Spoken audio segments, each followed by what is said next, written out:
Hello, everybody, and welcome to Ludi Tonight. I am DRF, joined by the one and only Sofa King. How are you doing, my friend? Oh, I am doing great, DRF, and I gotta say, I am thrilled to be back in the mic with the great folks here at Ludi Tonight for Season 15. Can we talk about how crazy this season has been so far? We had our Div X preview this week. We had a doubleheader on Thursday, triple header yesterday and today, and we got some great matches tomorrow. But this one is one I've been keeping an eye on. What are your thoughts on this matchup we're about to see? Yeah, this one should be a lot of fun. I mean, we've got Road Rage, who's been around for a little bit now and really started to build up their brand. You've got a lot of familiar people here. Skep and Seals, two folks that I am quite familiar with personally. So very excited to see them take on Memento Mori, which also has a number of different people that I think are relatively familiar to the scene. Damp, AJ, Blue, like those you definitely have heard of at least a few people on either roster if you've been around the Splatoon community. Hey, we've got household names all over the place with this one, which is what makes it so exciting, right? This is Div 4, this is mid-level. These teams are established, right? They knew that going into this Ludi season. Both these rosters are tight, only 4 players on each, so you're going to see some teams who know how to coordinate with each other. But, I mean, you mentioned knowing Skep and Seals. Both of them have been, a huge part of the community with Sencon Debate as well, rounding out Road Rage. And, I mean, Bbrop and Blue, just a terrific frontline pair for Memento Mori. I'm excited to see what they can do as well. But you mentioned Road Rage establishing their brand, right? So how much do you think, they've been around for 6-7 months playing together as a group, how much do you think that could set them above a team that has formed slightly more recently in Memento? Yeah, the longer you spend with a team, you really start to truly become friends with them. You start to know them personally. You really start to build up that synergy, which is oh so important. It's some of that unspoken communication that comes with playing with a group for a little bit longer. And I think that's what Road Rage is going to have an advantage of going into this, that's what they're already building up. And as we do look towards game number 1, Rainmaker Museum de Alfonsino on deck here. It's going to be probably a pretty tight match though nonetheless, but just initial feelings here, I'm going to give Road Rage the slight edge going into this set. Yeah, I mean, Skep is able to provide that insane ink support with the blob, but on the other hand, you've got a terrific midline player in AJ who's able to pull out that edit for the cooler, who's able to flex to the knot, so I'm just super excited to see what we're going to find with these comps. Well, let's see what they do bring out for us in game number 1 as these teams do load in here. And taking a look, for the most part, we see some standard weapons. Damp going to be bringing out that signature brush. AJ with that Nautilus, being surrounded by the Enzap and the Stamper there. And then the Dually Blaster combo, pretty interesting on the side of Road Rage. I like it, and especially you're going to see this brush be able to cook as folks are getting marked on the other side. But Devade looking for an early pinch. Numbers are going back on either side. An early advantage though for Memento Mori, who's almost certainly going to be able to get a check off of that long wipe. What are your thoughts on that? Yeah, that was quick and easy. And Memento Mori is in a position here to try and keep this push going. But of course, as I say that they do lose a member, but this Rain will certainly help them out. It seems like they do want to try to pick up this Rainmaker. No, they're actually going to go ahead and back off in the mid, said, hey, we got that checkpoint in the first, 20-30 seconds there. That's a pretty good start. Reset into mid. Let's see if we can find a couple more picks and we can get an even better push off next time. Oh yeah, they're happy with that. As you see Azuka finding one member of Memento Mori, they're trying to move off of these specials. The Stamper getting kind of caught underneath. This may be a checkpoint from Senkan for Road Rage as they're able to even up the score here. Yeah, that really interesting thing actually that both of these teams were so quick to get a hold of those checkpoints. So we got that out of the way in the first minute 20 seconds here. The rest is just going to be a really intense back and forth for both of these teams to just try to one up each other. And right now, Road Rage in trying to keep their position in mid right now, see if they could get another push going as that Rainmaker does reset. And with a couple of picks here and the jump back, it looks like they will get that opportunity as we see the Blaster make the jump with the Rainmaker. That's going to bring the score down to 43 remaining. And I think this push might be done for now, but Road Rage doing a great job of holding still on Memento Mori's plat. The juice up front, a couple of jump ins, a few jump outs. Devade and Seals still trying to fight, but that Rainmaker's getting run. Devade will go down off your screen, and it looks like Memento Mori will be able to respond here, trying to find the lead, swimming forward. We'll get it. We'll dive down to 30. DRF, is that enough to win them this game? It is Museum, so that actually tends to be a really solid score to have. But given that both of these teams were so quick to get a hold of that checkpoint, I could really see this one going either way still. 30 is definitely not safe, especially because we've only crossed the halfway point in this game.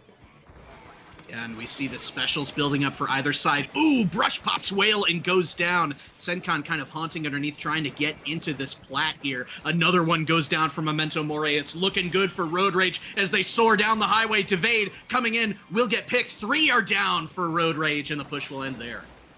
And that might have been a triple from AJ. I think AJ was really the only one in position there to have gotten a majority of those picks. And oh no, DC! But we are past the point of no return. That's Senkan that is out of this one, I think. So this is going to be a little bit tricky now for Road Rage to navigate because the Rainmakers on their half of the map, they don't have the lead. So you really can't make a harder challenge at this stage for Road Rage to try to secure game 1. A mountain to climb, to be sure, but Skep and Seals are rotating around trying to take the fast option. Skep is going to be running into the brush. Damp is going to put a wet towel on that attempt at that push. Another wipeout. What is your mental state here, DRF, if you're Road Rage? How do you have to go about thinking of the final minute of this game? You just gotta try to hold firm on the defensive end because Memento Mori, they're gonna continue to try to push this and add more points to the board. And if you're Road Rage, you really don't have much choice but to play a little more conservatively. You just have to be a little more cautious because the minute that you lose one person, it's a 2v4. So you can't be taking these big risks because this is exactly what's going to be happening now as we see Memento Mori running this all the way to the pedestal, and they will secure the knockout to claim game number 1. This is making me think of that one commercial where it's like, don't become your parents, and the guy sees the person walking by. It's like, we all see it, right? We all know that was partially an NSO moment of the servers, the servers being the players, dropping the ball, dropping the connection there. But let's ignore that and talk about what we saw in that game prior to the DC. And I saw an even match, DRF. Yeah, it was a very even match. It just really unfortunate that it almost felt like the disconnect is what decided this game. I mean, obviously Memento Mori, not to take away anything that they had accomplished there, because they were in a fantastic spot. it just feels like we were a bit robbed of the continued back and forth and, a potential Road Rage comeback. So, Memento Mori, hey, they'll happily take this one though. And they're going to say, we were in a good position, don't feel like at all that this was dictated by any sort of disconnect, and they shouldn't. Again, fantastic spot that they were in before that even happened. So I am looking forward to see how Memento Mori continues to make the small adjustments here. What particularly went right in that game that they can carry over into these next games, where Road Rage, now they're just a little bit, kind of jumbled up right now, just trying to figure out, hey, we got that disconnect. We know that we had an opportunity there. How can we get ourselves back in this? Because that, especially for that to happen game one, that could be so jarring. It really can be, but on the other hand, it happening game one could be good because Ludi sets are really long, and one game means way less than it does in a best of 5. So we'll see if they can rebound. Let's take a look at if we have any comp changes on Splat Zones for Robo Ramen. Yeah, taking a look here, and we will get a Paintbrush and Slosher coming out on the side of Memento Mori. I am very fascinated to see how these two are going to work in tandem. On the flip side here, Road Rage pivoting over to that 52 gal, a fantastic choice here as well, to just really give your team a little bit of protection, especially on your elbow area, to just work your way slowly back into spawn. And Road Rage already taking advantage, making sure that they get Capita Zone and moving up slowly. Especially forcing the jump out Senkan with that blaster pressing upward as Seals, that's Seals on the gal. Senkan looking to pick one off, forcing another jump out, but numbers will equalize here. Those points will continue to tick down, and you gotta think, you flip this zone back with a special, which they do. Which one's gonna be the most crucial special you're seeing on the board here? Yeah, and it's really, speaking of specials, yes, like the trip strikes, I think is gonna be one of the biggest pieces here for Memento Mori in particular. That's going to be so key to getting them back into the zone every single time, trying to flip the zone on the fly. That's going to really be the focal point, and Road Rage is going to have to make sure that as soon as that special comes up, they're calling it out. If they see the Slosher in a vulnerable position like it is right now, that you tackle it with a couple of different members, and it seems like they're actually just going to let that Slosher go, and they're paying the price as the Nautilus comes in with the triple splashdown. Oh, disaster for Road Rage. AJ is getting set up here in the knot, looking for a lockdown here. The gal is trying to poke and prod their way back in. That lead is ticking down. The strikes will come out. It is time for Road Rage to try and make a play on the street here, but they can't quite find footing yet. They're coolered up, they're whaled up, they're crabbed up. This is where they're going to try and make that conversion. They get 2 on Memento Mori, looking for more in the street, and they flip the zone back in their favor. That was a fantastic response. Given the position that they were in, they came back so quickly and said, hey, we're not letting you lock this one out. We are back in quickly. And it was really facilitated by that crab as well, that managed to help get a couple of picks, some chip damage on a bunch of players. And now, once again, we see these two teams going back and forth, Sofa King. Yeah, it's been exciting to see as every special, every pick is going to matter here. Devade trying to counter this push from Damp, and another jump in as well, trying to get the splashdown going, and it looks like if Memento Mori can get one more stagger going, potentially on this right-hand side, picking the gal, trying to look for the double. TM Blue is going to put an exclamation point on this, and it looks like they may be going towards a knockout. Yes, the one more opportunity though. For Road Rage, they're going to have to flip it. They have to take advantage of that Paintbrush being down, and they are going to march right into the zone, get a couple of trades here. Crab going super aggressive. Devade able to find 2, and that is going to allow Road Rage another opportunity to get control of the zone and see what they can make happen. So again, we're flipping the zone. We've already seen the zone change hands like 7-8 times at this stage, and we still got about 1:40 to go. Road Rage rapidly closing in on that lead, and they do find 2 huge picks here. It's going to be AJ that has to pop that splashdown, able to pick off the 52 gal, and now that's going to allow Memento Mori to get their members back in and neutralize this zone. insane as there's a lot of green on that street. Damp jumping in, Devade diving down, trying to draw blue off of there. They're holding their ground, trying to get the lead. The knock goes down, numbers are flipped. Road Rage will get it back. Can they keep the cap on this zone? They do. Going in, trading out Damp. Bebop and Blue are desperately trying to avoid the knockout here. A lot of green, so much green, and Road Rage is able to overcome the DC from game 1 and tie this set up at 1. Wow, that was a crazy game there, as it really just felt like that zone was changing hands every few seconds. And ultimately, Road Rage was able to finally put the pieces together there and just hold on. And you could tell at the very end, the callouts were just paint, paint, paint, paint. and they did a fantastic job of making sure that they held on to that zone. They were not going to let that one go. But here, looking at the replay though, real quick, Sofa King, was that exact play that I was talking about, where the momentum really seemed to swing in Memento Mori's favor, following the slosher getting away and then the huge splashdown. But hey, Road Rage was not going to let that deter them. Yeah, they really stood their ground, and it's clear from what we saw, right? We were talking about, man, that game 1 DC, can that derail you? They didn't let it. They came back, they were fighting the whole game. They were always consistently engaging and trying to get that advantage state, not playing too passive. We just really saw an outstanding performance from them there. Absolutely. It seemed like that everybody on the field had some sort of big play in this game alone. Like we saw Blue there with the double to allow Memento Mori to hold on to that zone just a little bit longer. But ultimately, it just was not enough, as Road Rage evens up this set at 1 game apiece. And we are looking onward to Clam Blitz on Inkblot Art Academy. And all I gotta say is that there's a brush coming out from Memento Mori. That's going to be the thing that if you're Road Rage, you need to watch out for, because you're going to be seeing a lot of pushes up into those bats that are probably going to be facilitated by a brush. Evade pulling out the decavitator, the brush returning like you anticipated for the side of Memento Mori in the green there. But they kept the knot, and I think that the knot was a good counter to what Road Rage was trying to do. Yeah, absolutely. And, that's just, I think, what you can expect out of AJ. Just, one of the best in the business to hold that weapon.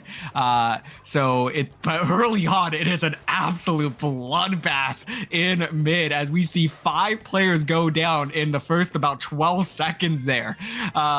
So that is going to be a crazy start, as these players now just trying to jump around and reestablish their positioning, see if they could get something going. Road Rage, the aggressors at this stage, despite the numbers disadvantage. Devade popping that inkjet, able to find 2. Gonna miss out on the 3rd, it looks like, but no, it's Seals able to come in and clean this one up and score the first power clam of the game. Seals on a tear.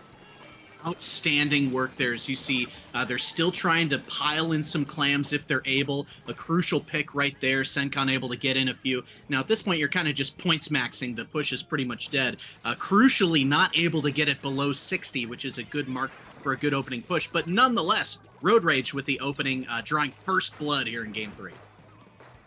Yeah, and, given how back and forth these teams have been, I don't anticipate this score standing whatsoever. We're going to be seeing, both of these teams continue to explode for these scoring bursts. It might not be a big sustained push out of either of these teams, but you are going to consistently see probably about 30 to 40 points scored at a time every single time one of these teams gets underneath that basket and is able to break the barrier. Yeah, it's exciting to see. I mean, both these teams are very punchy offensively as they're Damp's looking to flank with the hammer, decides to back away from Seals, who gets pinched otherwise. The hammer looking to find an entrance, but Road Rage will shut that down. Slight numbers and paint advantage going to Road Rage now. Yeah, Road Rage was kind of on the back foot there for a moment, but was able to quickly flip it around with a couple of crucial picks there. Now Devade back in that inkjet, but Memento Mori was ready this time, said, hey, we're not letting you get another double. We're going to shut this one down before you even take off. And that's exactly what they did. Memento Mori now with a couple of specials in hand, plus that power clam, putting them in a decent position, but the end zap goes down, and Memento Mori, every time they lose a member, quickly find themselves retreating back to their plat. So they need to just find a way to keep these numbers up as long as possible, because Road Rage is doing a fantastic job so far of making the most out of a singular pick every single time. Oh yes, and Seals was rolling in there with quite a few clams, but wasn't able to score them. Senkan on a mission there to try and drive the score down a little bit further. Blue has been so good defensively as Devade rushes in, will be picked off as well, and now is the chance for Memento Mori to get a little bit of ground underneath them. If they're able to pick off Seals, they do, but Senkan is already set up, getting a double on the ramp and stuffing this, reverting it right back to neutral. Oh, and a massive second pick there on the Stamper, just had nowhere to go, and Road Rage able to come back from that 3-down situation and just get firm control of their plat. But here comes Memento Mori with 3 specials online. The cooler is out. It looks like the hammer might have been popped out there as well. Yes, there it goes. And they still have 2 more specials in tow here. Not going to be able to use them yet as 2 of their members go down. That's going to be a 3 down, a 4 down, a delayed wipe Sofa King at a minute to go. Memento Mori doing everything they can, throwing everything at the wall, and nothing is sticking. It seems as though they're going in with specials like the hammer is coming a little early, or something else is going a little early, to the point where they can't quite get linked up, and it's making offense a bit of a struggle. But Juice is coming out on that right-hand side. They've got the ball ready. Devade is going to be guarding this ramp with their life here. The Zipcaster is ready. Can they use it to distract the hammer? Coming out with teammates to assist. Damp getting one, looking for a second, trying to toss. Gep is going to be trying to guard the ball here, but is pushed back by members of Memento Mori, and I can't tell if they missed the ball or weren't able to throw it. They will get the score in, but with only 30 seconds left, this could be their final and only push.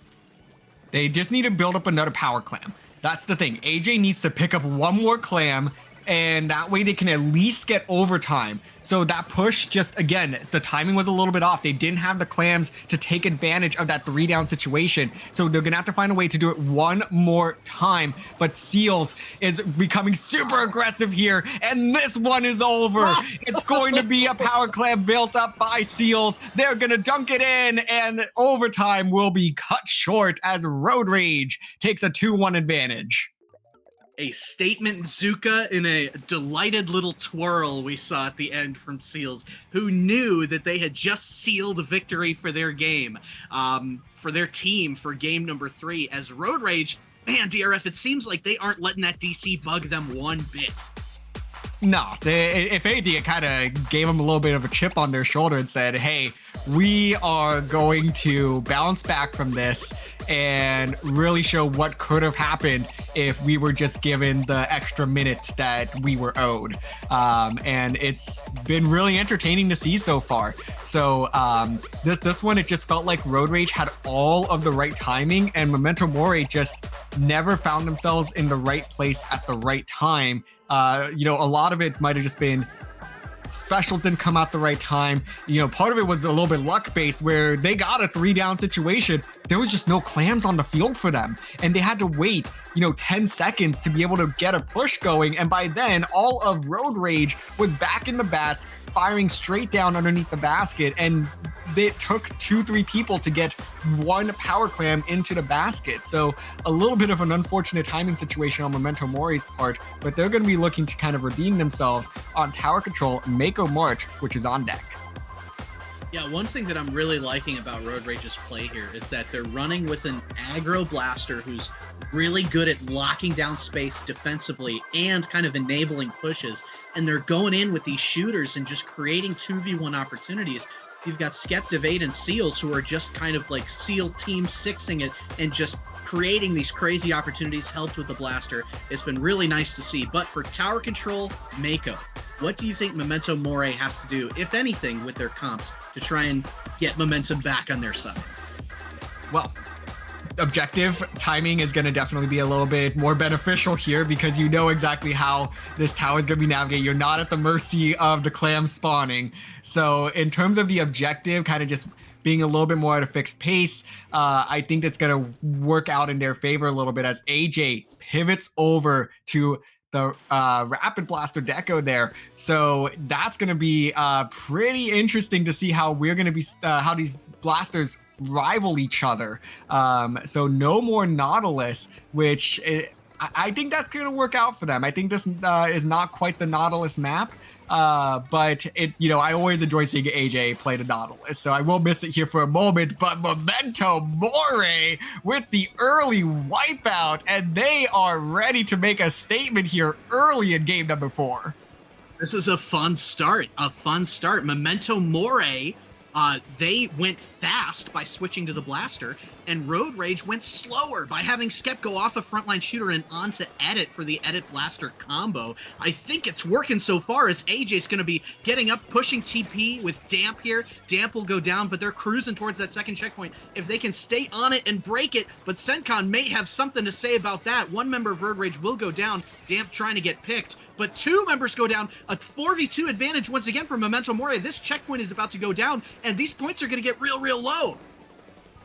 Yeah, they're approaching that final checkpoint, and what I love to call the oh no zone, because in Mako Mart, the second you break that 3rd checkpoint, it is so difficult to get the stop, and a lot of times converts into a knockout. But Road Rage is able to get it done here and slow things down. Damp gonna get called out, was hoping to get a sneaky shark pick, but just hung around a little too long. So Road Rage survives the oh no zone, and they are back in this game, but they have a mountain to climb once again. Wow, another wipe, and it seems like the 2 times that we've seen there be a fight in mid, in neutral, Road Rage just gets deleted instantly by this. It's almost like a death ball comp switch that Memento Mori has changed with that blaster. Sencon rolling out, but another one goes down for Road Rage again. A pick in reverse, though. The Jet will try and find Sencon. Will pick Sencon. Looking for Devade. Will find Devade as well. The Whale is going to get another member of Road Rage, and Memento Mori may be able to cruise to a knockout. 3, 2, oh, Seals is going to stop with a double. The Strike's trying to roll in for the knockout, but it's not going to be enough this time. No, they do add 5 more points though, but the fact that Road Rage was able to get 2 big stops in that area, which is so difficult to stop the tower in, is quite impressive. But 2 points remaining is a tough comeback. So Memento Mori, they're slowly chipping away. They made their statement early, and now it seems like they might be in a position where they need to lock in and hold down the defensive fort here for the next 2 minutes, as Road Rage will clear their first checkpoint of the game. But so far, it's still all Memento Mori. Baby steps, baby steps. These games are long. They're 5 minutes long for a reason, as another one will go down for Memento Mori. Devade trying to press up, using that crab to try and take some space here for an early tower push, getting some chip damage if they can. Trying to... Damp will drop into mid here as the push is underway for Road Rage, but this is a long way to go. What do they have to do to get the near knockout here? Yeah, they're really going to need to shut down, I think everybody on Memento Mori, pretty much. They're going to need to find a way to get a clean wipe, because everyone on Memento Mori has been getting some fantastic picks. We've seen some fantastic ones out of AJ in particular, with that Inkjet, which I think has been one of the biggest problems for them so far. They really haven't played against the Inkjet so far in this set, but AJ is showing them exactly what they can do when given that special. So now it's just continuing to slowly chip away, though, as they have been. They're down to 40 points remaining, but still 2 checkpoints standing away between Road Rage and a potential comeback, and only 50 seconds on the clock. It's still an uphill battle, but they're slowly closing the gap. Slowly they are, as if you're Road Rage, you gotta think, man, we gotta take down that Tri-Slosher and keep it dead, and they do pick it, but it's gonna come back with strikes at the ready. Now, if you're Road Rage, you have to try and trade that person out at all costs. 3v3, the Tri still lives, looking for it to avoid the GG, but Devade will go down to Damp there, giving numbers back to Memento Mori, as, Damp's gonna be trying to sweep in, skirmishing, doing a terrific job. Seals is looking to make something happen with the Zuka in the final second. seconds, but Damp is going to get one, going to get two, looking to go towards the tower, is going to get picked off by Sencon, but only a few seconds left. Those GGs did come out a smidge early, but Memento Mori, either way, is looking to take this game. And squids and kids everywhere, we have a set at 2-2. Oh, that is always a good sign from a spectator perspective that you are in for a long and exciting set. Is once you know the score's tied 2-2, you know that both of these teams are capable of getting consistent multiple wins over each other. So it's not that any of these games were a fluke or anything like that. It's just that both teams are making adjustments and finding their win conditions and really able to convert on them. Where here, Memento Mori, in this game, it seemed like their win condition was, we need to pick up the pace and be a little bit more aggressive. And that's exactly what they did. They kind of just delivered the first punch square in the mouth there, and it just threw Road Rage off. It was like, oh gosh, what was that? And, Road Rage finally kind of got back up, stumbling a little bit, but just enough to get themselves back in a position where they could come back. But it just was, they let too much go too early. And it was just a little bit too big of a hill for them to overcome this time.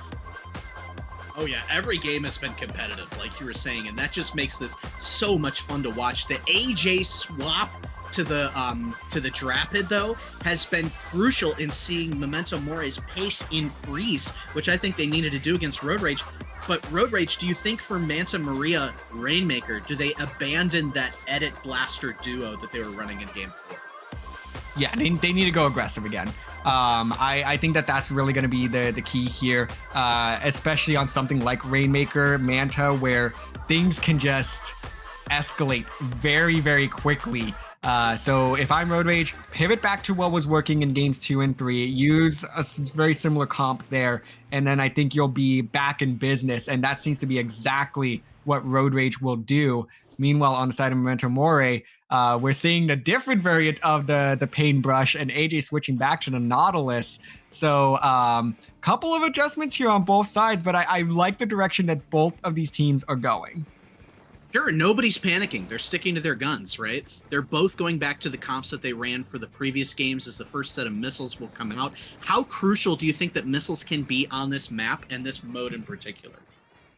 Yeah, I mean, missiles is at this stage, we've gone from absolutely hating it to it being somewhat of an underrated special. So the missiles can certainly help you just get control of, the street, and especially as the teams are coming back in and trying to control street on the defensive end, that's going to force them to scatter a little bit, and that's going to be your opportunity to move in and strike and be able to take advantage of, people just out of position, which is crucial on Manta Maria, where if someone drops at the wrong time, that could be converted into a massive, 2, 3, maybe even 4 down situation, as we kind of had seen there, 2 going down on either side. So this will allow Road Rage to get this Rainmaker back and start progressing towards mid. So very, very interesting to see how this game has started out so far, with Memento Mori once again striking first. Super back and forth, though, and have we, should we expect anything else from this great set as Road Rage is making a play for the check here, trying to lob shots in there to find a sneaky pick. Damp will be traded out, and that is the check for Road Rage as Skep is in a fight with Bebop at the side here. Will trade that out. Blue coming back to stuff one, looking to find Devade, the fall off not quite falling, but man, this is a wide open game now with both checks broken. Yeah, and they're going to try to pick this one up following these whales, slowing it down just a little bit. Blaster is going to hit the gold there, and they will get the lead. 34 points remaining. That is the end of that push, though, as everybody is going to be sent back to their espresso machines on the side of Road Rage. So it will be Memento Mori with the quick turnaround here, trying to get themselves back in the mid, picking up this Rainmaker, seeing how far they can get and, what sort of key positions they can take here. But the end zap goes down, and that's going to actually be 2 down on the side of Road Rage. So an excellent opportunity now for Memento Mori to quickly navigate the streets here, drop it down. AJ on the run here, all the way to 6 points remaining. Sofa King, a massive push there out of Memento Mori, and 6 points really start where you start having that conversation of that is possibly a safe lead. I think it could be, but right then we see 2 go down from Memento Mori. They do get the juice out from the zap here, but Skep is going to be patient, biding their time, making sure mid is clear. You see the knot kind of poking on the right-hand side, still lobbing shots to make something cleared up. But if you're Road Rage and you come back, you've got these specials at your disposal. What's your go button? What's your initiator? Yeah, right. Well, right. The first thing is to make sure you have your members up. But the goal right now is probably going to end up being these dualies who do have that crab at the ready while everyone else is quickly trying to build up special. So it's going to have to be the dualies and the crab that have to initiate this push for Road Rage to, first of all, just get back into mid, get a couple of these picks. They do take down that paintbrush, but they're going to have to find a little bit more than that as we see another trade out here. But yeah, it's all going to have to start by controlling mid. And once you get that mid control, able to pop a bit of an aggressive special to start pushing Memento Mori back into the street like we're starting to see them do now.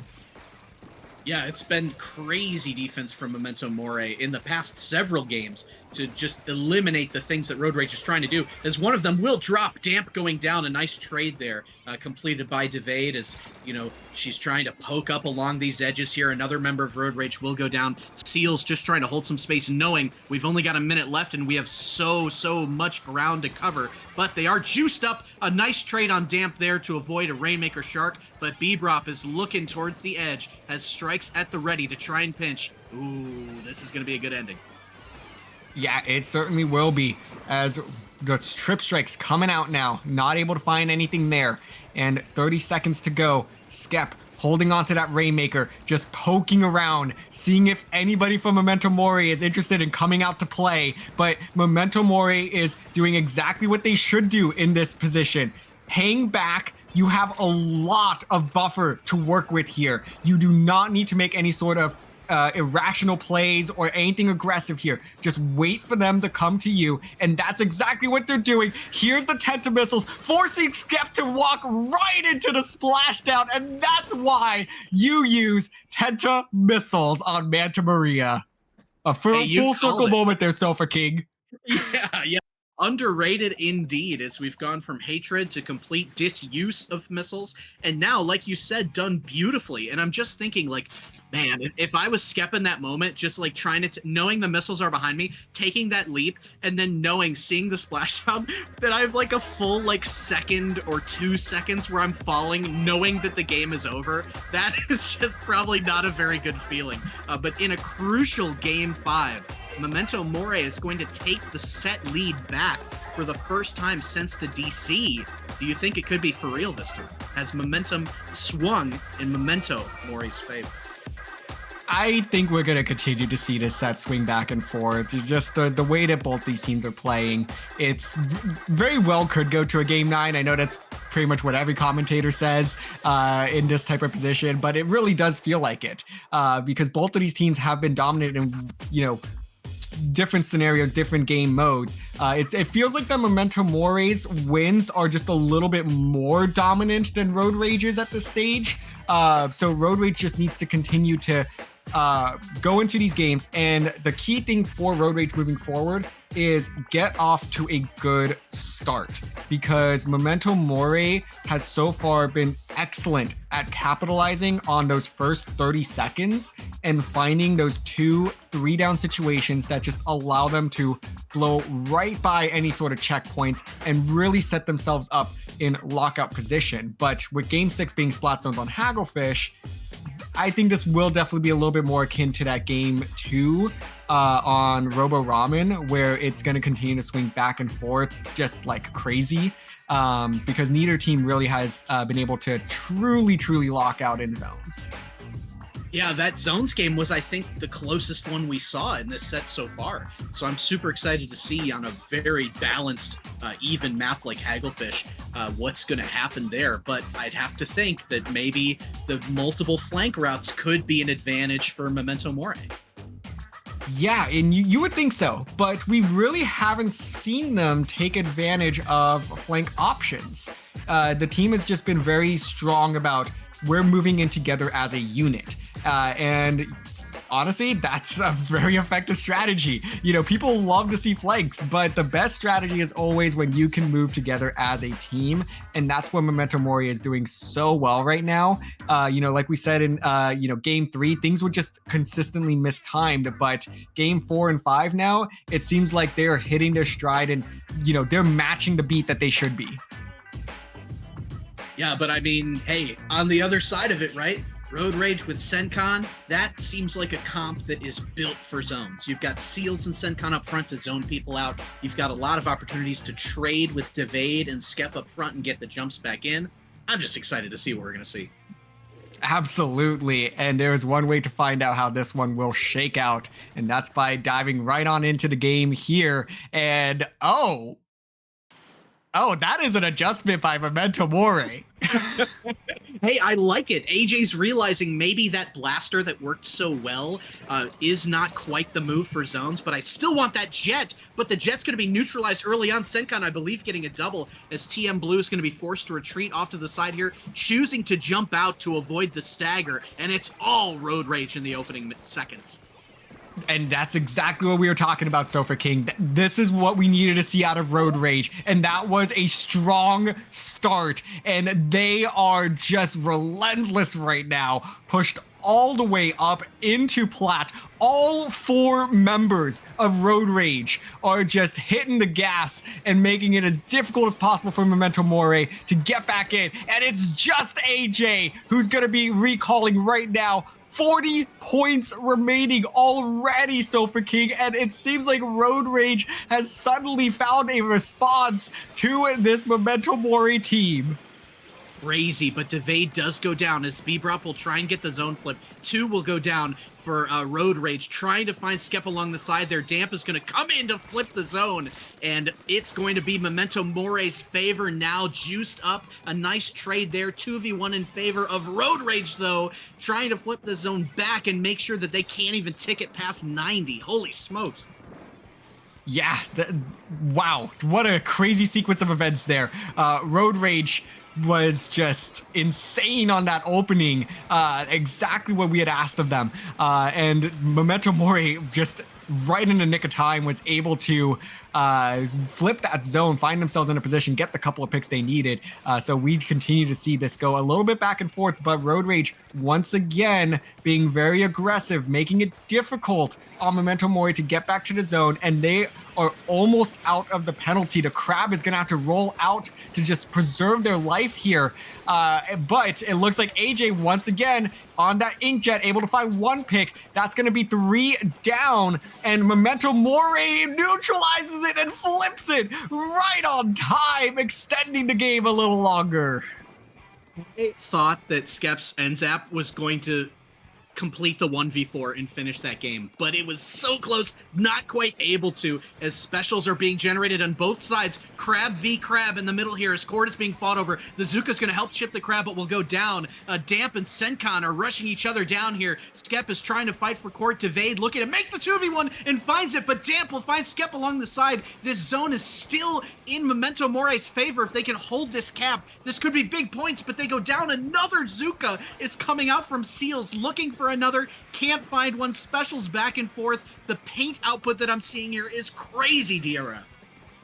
It absolutely is. As Memento Mori somehow holds on to that zone there, they're going to be continuing to minimize this lead here, slowly closing in, trying to secure the knockout. The Zuka somehow going to clip both players there, but not take anybody out. But that's still enough for Road Rage to push into the zone, flip it, and get back some control. As what, great stop there, because Memento Mori was really starting to build up some momentum in this game, and it seemed like that they might have been in the position to start to close this one out, but Road Rage said, hey, we did not hold on to this zone for this entire time for nothing.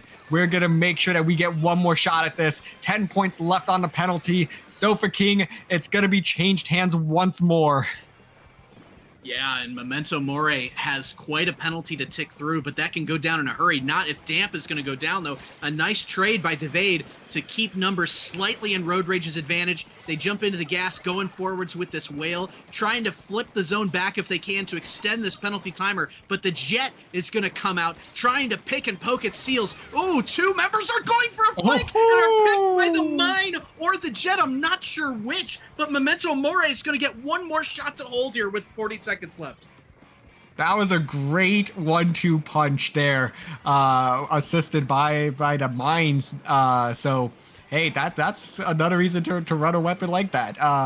So it's so effective, as Memento Mori now continuing to work on this penalty. 20 seconds to play. Specials coming out here. No one able to really capitalize here, but Road Rage actually finds 2 down. They looks like they're in a position to flip this zone, but it's 2 down on both sides. It's a clash in mid. Memento Mori takes control of the zone. Jumps are coming in. Road Rage is falling down. They are gonna fall down in this game, and Memento Mori will come from behind and survive Road Rage's onslaught to take a commanding 4-2 lead in this set.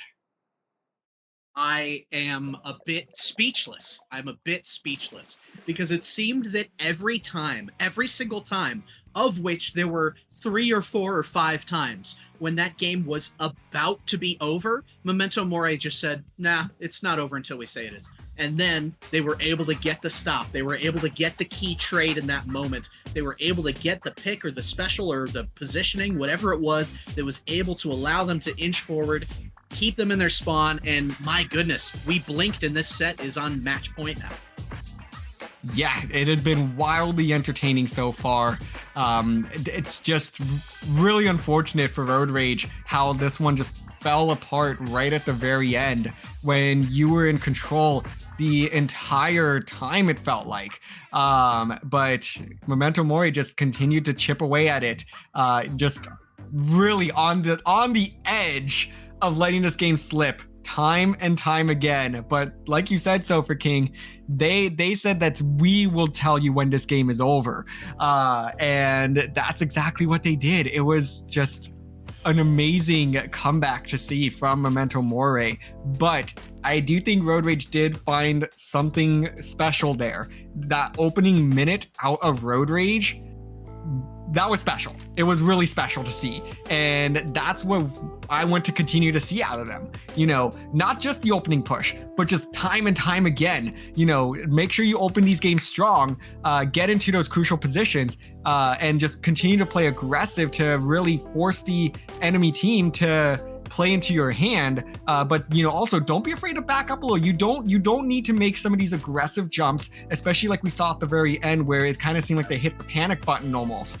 But you know, just continue to be aggressive, but coordinate with each other, and that was what was really special about that first minute out of this team. But hey, we're gonna go ahead, dive on in to game number 7, and this is match point from Memento Mori. So Sofa King, take us through these comps. What are you seeing? I'm interested because we're seeing the Edit Nouveau from AJ, which is a cool swap. They've been doing better when they're faster, but I mean, they clearly like that on this map mode. They're going for it. But the most dominant victory that we saw in Road Rage's favor in this set was that first Clam Blitz game in Game 3. So I have high hopes that they're going to be able to extend this set, keep themselves alive. We see Damp going down in an early trade at the top of your screen there. Blue is going to overextend, but will get one. Traded back out. A bomb gets another. Devade was the last, and they will go down as it's all blue in the opening 30 seconds.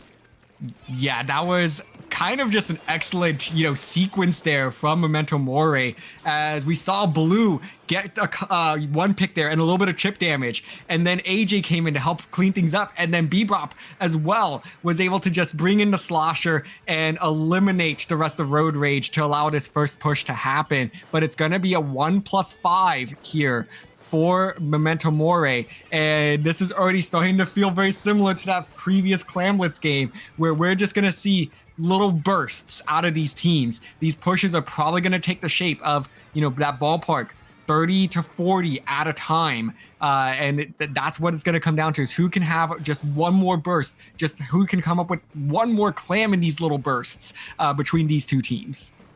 Another fight in mid, won by Memento Mori, and a crazy hammer throw on Skep for the long wipe as Memento Mori is going to be setting up for another push, slowly building their clams up. A nice pick on Senkan to continue the stagger on Road Rage here. The Crab is going to come out to force 2 jump outs in mid. If they can get damp, this could be a big value flip on the board. They are not, but Devade going to get sharked, not quite traded out there, and we've returned to neutral for now.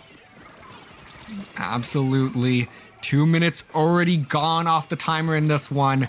AJ gonna be forced to jump back, but is gonna be sent back by Espresso Machine instead. And Road Rage has a power clam. They're gonna be moving up, and this is their opportunity to take the lead. They do have the clams for it, and they are gonna just exactly what we were saying, barely one up Memento Mori, but it's actually gonna be Skep with 4 more in their pocket to try to extend this lead even further down to 44 remaining. Senkan, 2 more, making a cherry on top of this push, and this one is over for now. Seals with the jump in, trying to slow down this Memento Mori bounce back. And Devade actually somehow got the jump in there as well. Going to be jumping back, saying, okay, let's slow this one down just a little bit because we do not want to give up our good position.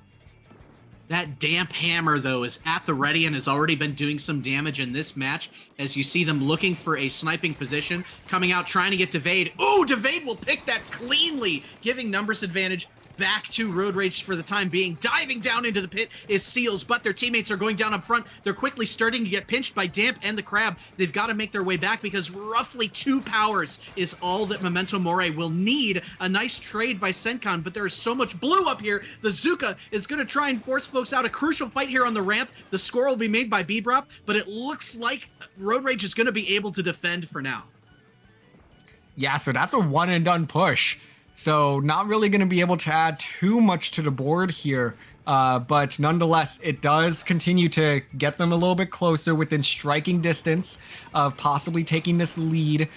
So they're going to need to find at least one more push to get something a little bit more solid here. But they are at the stage of 1+4 will get Memento Mori to lead. And they can certainly do that, especially if Damp can get this pick here. No, it's not going to be there. But Senkan cleaning things up, trying to slow things down. It looks like Road Rage is going to be focusing on defense, but a bomb takes down 2, and this could be Memento Mori's opportunity. They do have the clams to make this one work. They do have enough to get the lead, but can they pile them all in? Devade, Senkan, Skep holding down the defensive fort here and able to send them back to mid. The jumps are coming in from Memento Mori, but it's 3 down Road Rage. The clam basket closes up, and this one is gonna go down to the wire, folks, so buckle up.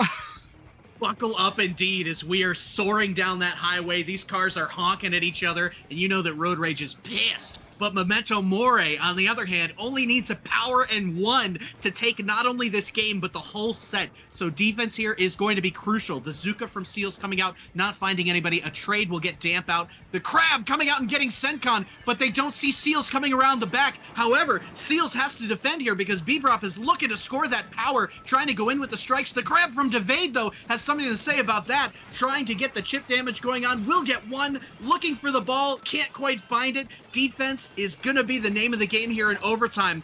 1 will go down. AJ will be traded out. That ramp is going to get collapsed upon. Bbrop traded. They're looking to guard this ball, but Seals will go down. No Amp way. is trying to get in. Oh my gosh. 2 are going to go down. The rush No is going to go way. right in. And it just needs to get 1 clam, and then they do. And that is the set for Memento Mori on a crazy, crazy comeback.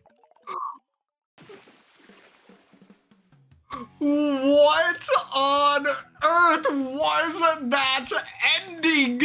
Memento Mori somehow, someway survives and comes from behind. What? That is one of the wildest endings I have seen to a Clamblitz Scorch Gorge game, as Damp somehow dives in, saves the power clam, backs up, 3 down Road Rage to pile in the 1+1. That is all they needed, and they got it done. We said it was going to be a wild ride at the end, and we went off the roads and just went up some mountains. It was a crazy journey that clam took in order to get scored in overtime. Just absolutely insane. What a game. What a capper to the set. Just entertaining and really great games all the way through. Sure, it was 5-2 on the scoreboard. You're going to look at 5-2 and kind of not really think much of that. But watching this set, you would have to understand how close this set was, how even these teams are. The DC maybe kind of skewing things for game one, Road Rage roaring back, and then the adjustment by Memento Mori to play faster, to play with these more high-paced comps that was able to just outspeed Road Rage in the end. Yeah, that's I think really what it came down to. It's just the pace of play was consistently in Memento Mori's favor, but we saw some fantastic glimpses there out of Road Rage. They had some great pushes. It's just that Memento Mori, just things clicked at the right time. They saw the missteps that they were taking in game number 3 and corrected them. Everyone got back in line and they hit every single beat that they needed to run away with that set. But honestly, Sofa King, the way that game and that set, and looking at the sets in their group, we already saw game 9 from 2 other teams that are in this group. I think we are in for a wild group here. Yeah, this is a crazy, crazy group to be in. As you see, Memento Mori has a chance for maybe some early momentum in their season. As week 2, they're up against Duck and Cover, who did lose their first set. Road Rage, meanwhile, is going to be playing Nanotracin, the winner of that crazy 9-game set. So I think we've got, a lot to keep an eye on, a lot of good stuff to keep an eye on for Division 4E. But, I mean, man, that set was terrific. But we've got plenty more for you guys coming up. What do we have up next?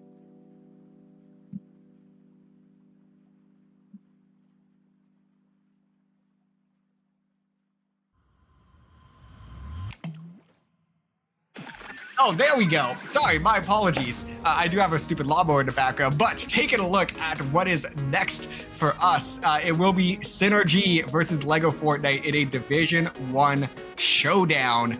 That's going to be Tux and Sonic Kai that will be bringing you that match coverage. So it should be a fun one.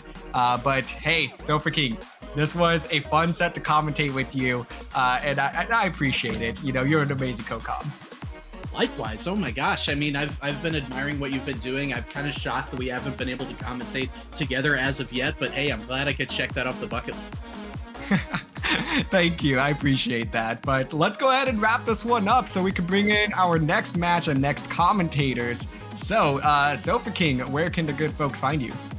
Hey folks, Sofa King, captain of the Whip Rays, can be found on Twitter at Sofa King Stream. And just big congratulations once again to Memento Mori on that week 1 victory.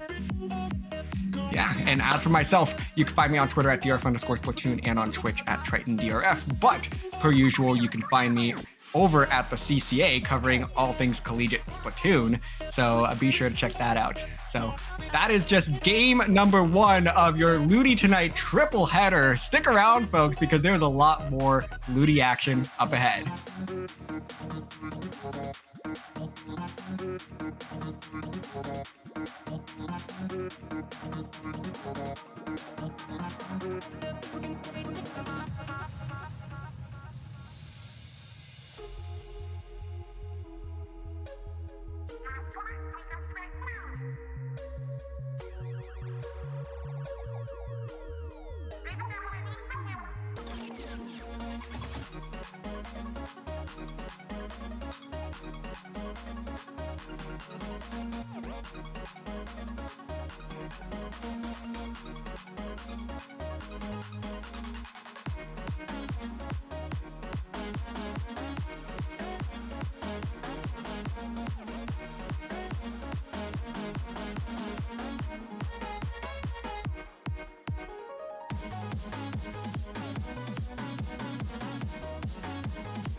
Hello, fellow Splatooners and gamers alike, and welcome back to Ludi Tonight. I'm Sonic Kai, here with Tux, and we will be your commentators for this set.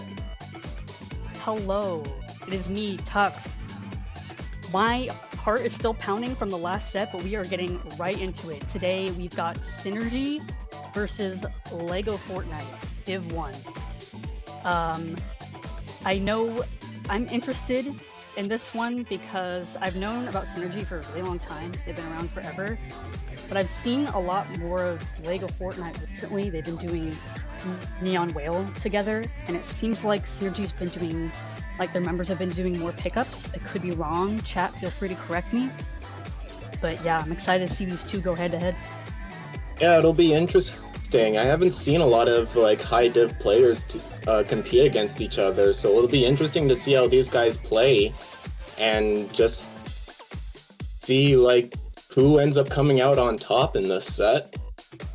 Yeah, absolutely. I'm barely mid-level, so it for sure is definitely interesting to watch Div 1 teams. It's so fascinating to learn about their techniques and whatnot. Oh yeah, And 100%. their comps. Yes, so we're getting right into Rainmaker Museum, Map 1. Okay, well, very, very cool start here. I absolutely love Rainmaker on this map. It can be fun just dropping to the left side. And we have pretty standard comms from both sides, but we're seeing a range blaster come out on the side of which team is which? Synergy, I believe, is Synergy. Okay, yeah. Yeah, both sides actually have a blaster right now. Yeah, we got a V blast coming from Lego Fortnite, which is really interesting. I don't see that very often. But I'm really excited because we're going to see a bubble, and that might be really important on their plat while pushing. But it seems like right now, Synergy's in a pretty good spot. They have a lot of paint with that pencil, but they are going to go 2 down. And I think Lego Fortnite's going to try and pick up here with the strikes coming out. It seems like they might get... Oh, I was going to say they might get an easy first check, but they were stopped right away by Synergy. Yeah, they have some really good defensive plays going on right now. The Kraken coming out trying to find picks, but they don't seem to be able to find any, as the teams just are in a constant stalemate with each other, unable to really find a good push here. Yeah, just looking at the comps, it looks like Synergy is going to be a lot more defensive since they have a pencil. So it might be a little harder for them to push in aggressively. Here they're going 3 down. But it might be easier for them to defend, too. Yeah, especially when they have all the AoE on their side. They can definitely use that to poke and just do chip damage just to keep the other team back. The Kraken will come out again, unable to find picks yet again.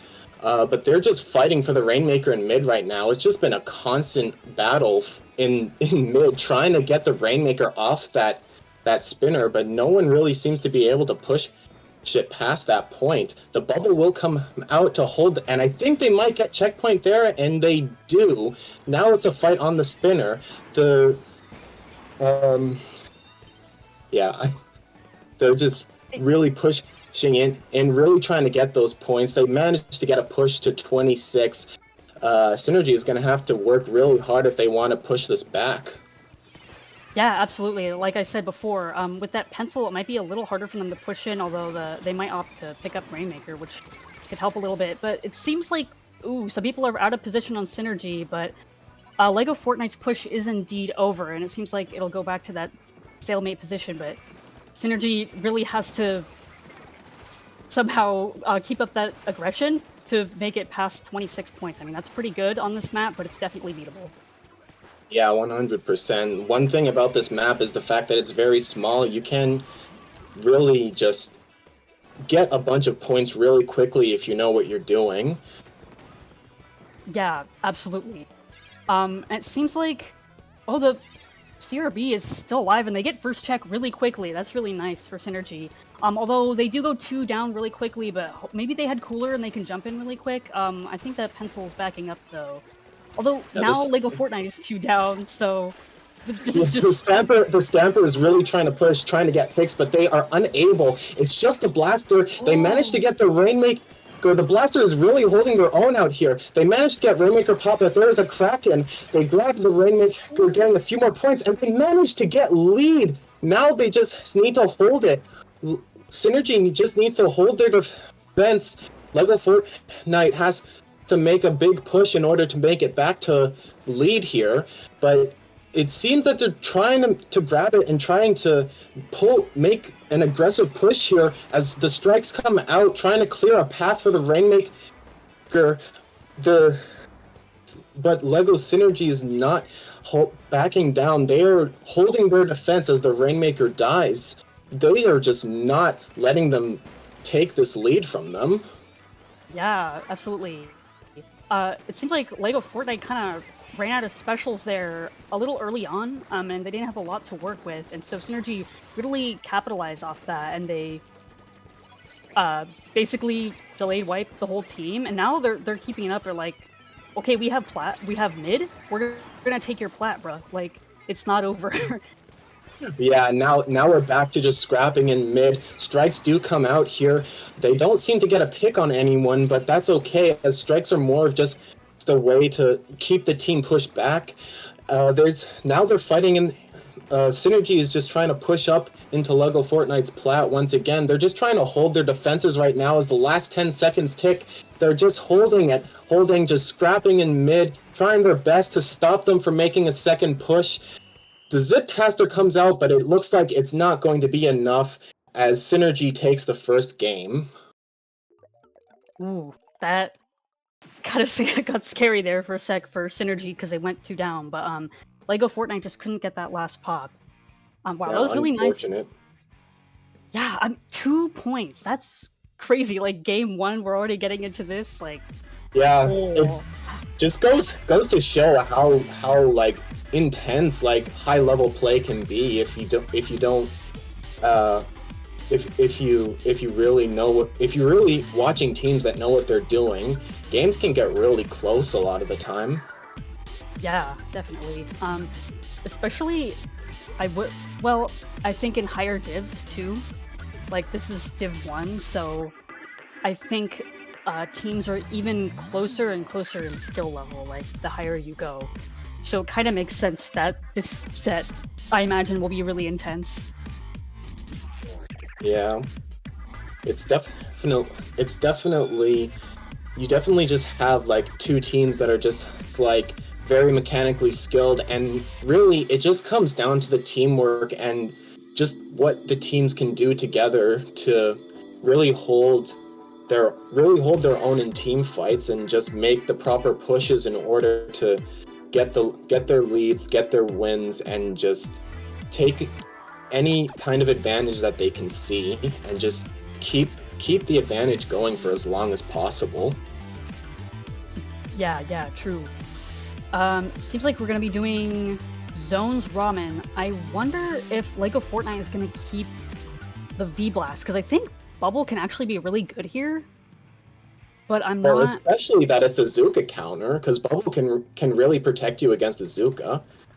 It looks like they're opting for a Carbon Roller Deco for here. That's actually really good on this map, as there is a lot of places where you can hide, as you have a really, really big flank here on this map that you really can just use to your advantage, especially when you're a sharking weapon. Like, the other team just won't see you coming. Yeah, that's very true. Carbon can really wreak some havoc here. It makes sense that Synergy's keeping that pencil, because this map is like pencil heaven. They can just sit back and like paint zone for a lot of the game. And sure enough, they have zone, though they do go 2 down. I think they probably had Cooler out, so they might be back really quickly. Strikes are coming out from Josiah, and they managed to cap zone. Yeah. The strikes come out from both sides. Unfortunately, Synergy was not able to hold the zone for very long, as they were able to Lego Fortnite was able to recap. And right now they're just trying right now they're just holding space, just keeping Synergy back, stopping them from really getting into mid. It's really important that you take their choke point here, as once you take this choke point, it's easy to lock the teams out. Azuka does come out on the side of Synergy, but unfortunately it's not enough to keep the team back, as Lego Fortnite is just holding their own. Strikes come out. This is probably going to cap the zone for them, as it does. And now it's just a constant fight in mid, trying to stop Lego Fortnite from keeping the push back in, and it seems like it's enough pressure to keep the teams back, as Synergy just takes control of the game here.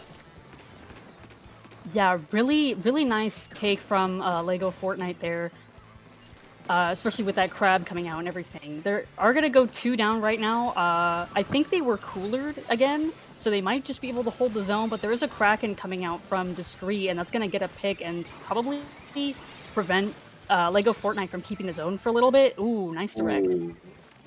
So have I been mixing up the teams this whole time? Yeah, that's okay. Whoopsie. Yeah. But anyway, Synergy has control of this zone now, but Lego Fortnite comes in with the strikes and just caps it again. Zuka comes out unable to find people. Well, they're just going complete aggression here. They really want to get lead here as the time is ticking down, and they don't have a lot of time to hold the zone here. Yeah, they might even take lead with how things are looking. Carson is really going in there. Yeah, the Stamper is sharking. This will be an interesting play, see if they can get anyone. They have 2 people. They managed to get 1. I don't know if they managed to get another, but it seems that play was really good in keeping them back. There's 2 down on both sides. It looks, so close to winning the game, but unfortunately the zone was recapped. And now it's just a constant fight in mid, trying to get the zone flipped back. But Synergy is just not letting up. They're just pushing as hard as they can, stopping Lego Fortnite from just having any kind of control. They really want to get their lead back. Yeah, and Synergy, though, right now is kind of still in zone. They need to be able to lock out like Lego Fortnite was, although they do get a really nice pick on that Stamper. And then another one on Pose. They're 2 down on Lego Fortnite. I mean, they have a crab coming in, but I think they might take lead here. And they do! That might be game here as well, and it ends up being game. Wow. The game has been happening so fast, I just keep mixing up the teams. I apologize. it's good. It really just goes to show how fast-paced these games can be. Yeah, I mean, that zone was just flipping a lot, especially in the middle there. And then Synergy finally managed to have a secure hold at the end, even though I was like, oh, they're in zone, they should be further up, but they do have a pencil, so I mean that pencil being in zone is really nice because they can watch that right flank. They did. I'm assuming the pencil picked off the Stamper, and from there it was just really hard for Lego Fortnite to come back from that. Alright, so next we're moving on to Clamblitz on Inkblot Art Academy. This is actually another relatively small map. It can be very snowbally at times, so it'll be interesting to see how the teams get around the stage design and just really try to hold their leads and keep their pushes going. Right, yeah. Inkblot clams, I feel like it's so hard to... It can be really hard to, I guess, like you were saying, like, get that push going, because it's kind of hard to get into the enemy plat. Well, especially since you only really have one way to get there, even. True. Are we gonna see a Carbon again? Because I think Roller is getting. Ooh, no, there's a brush instead. That's interesting. You don't see brush very much, especially at this level, honestly. Yeah, that's a very interesting pick, but it can be very devastating if you know how to use it, especially if you're just going to be zipping across the map. Like, no one's really going to be able to hit you. Yeah, definitely. I'm a big brush believer, so I'm really excited to see Z-Luke on the brush. They have a whale coming out really quick. Whoa, Lego Fortnite gets them 3 down. The edit is left.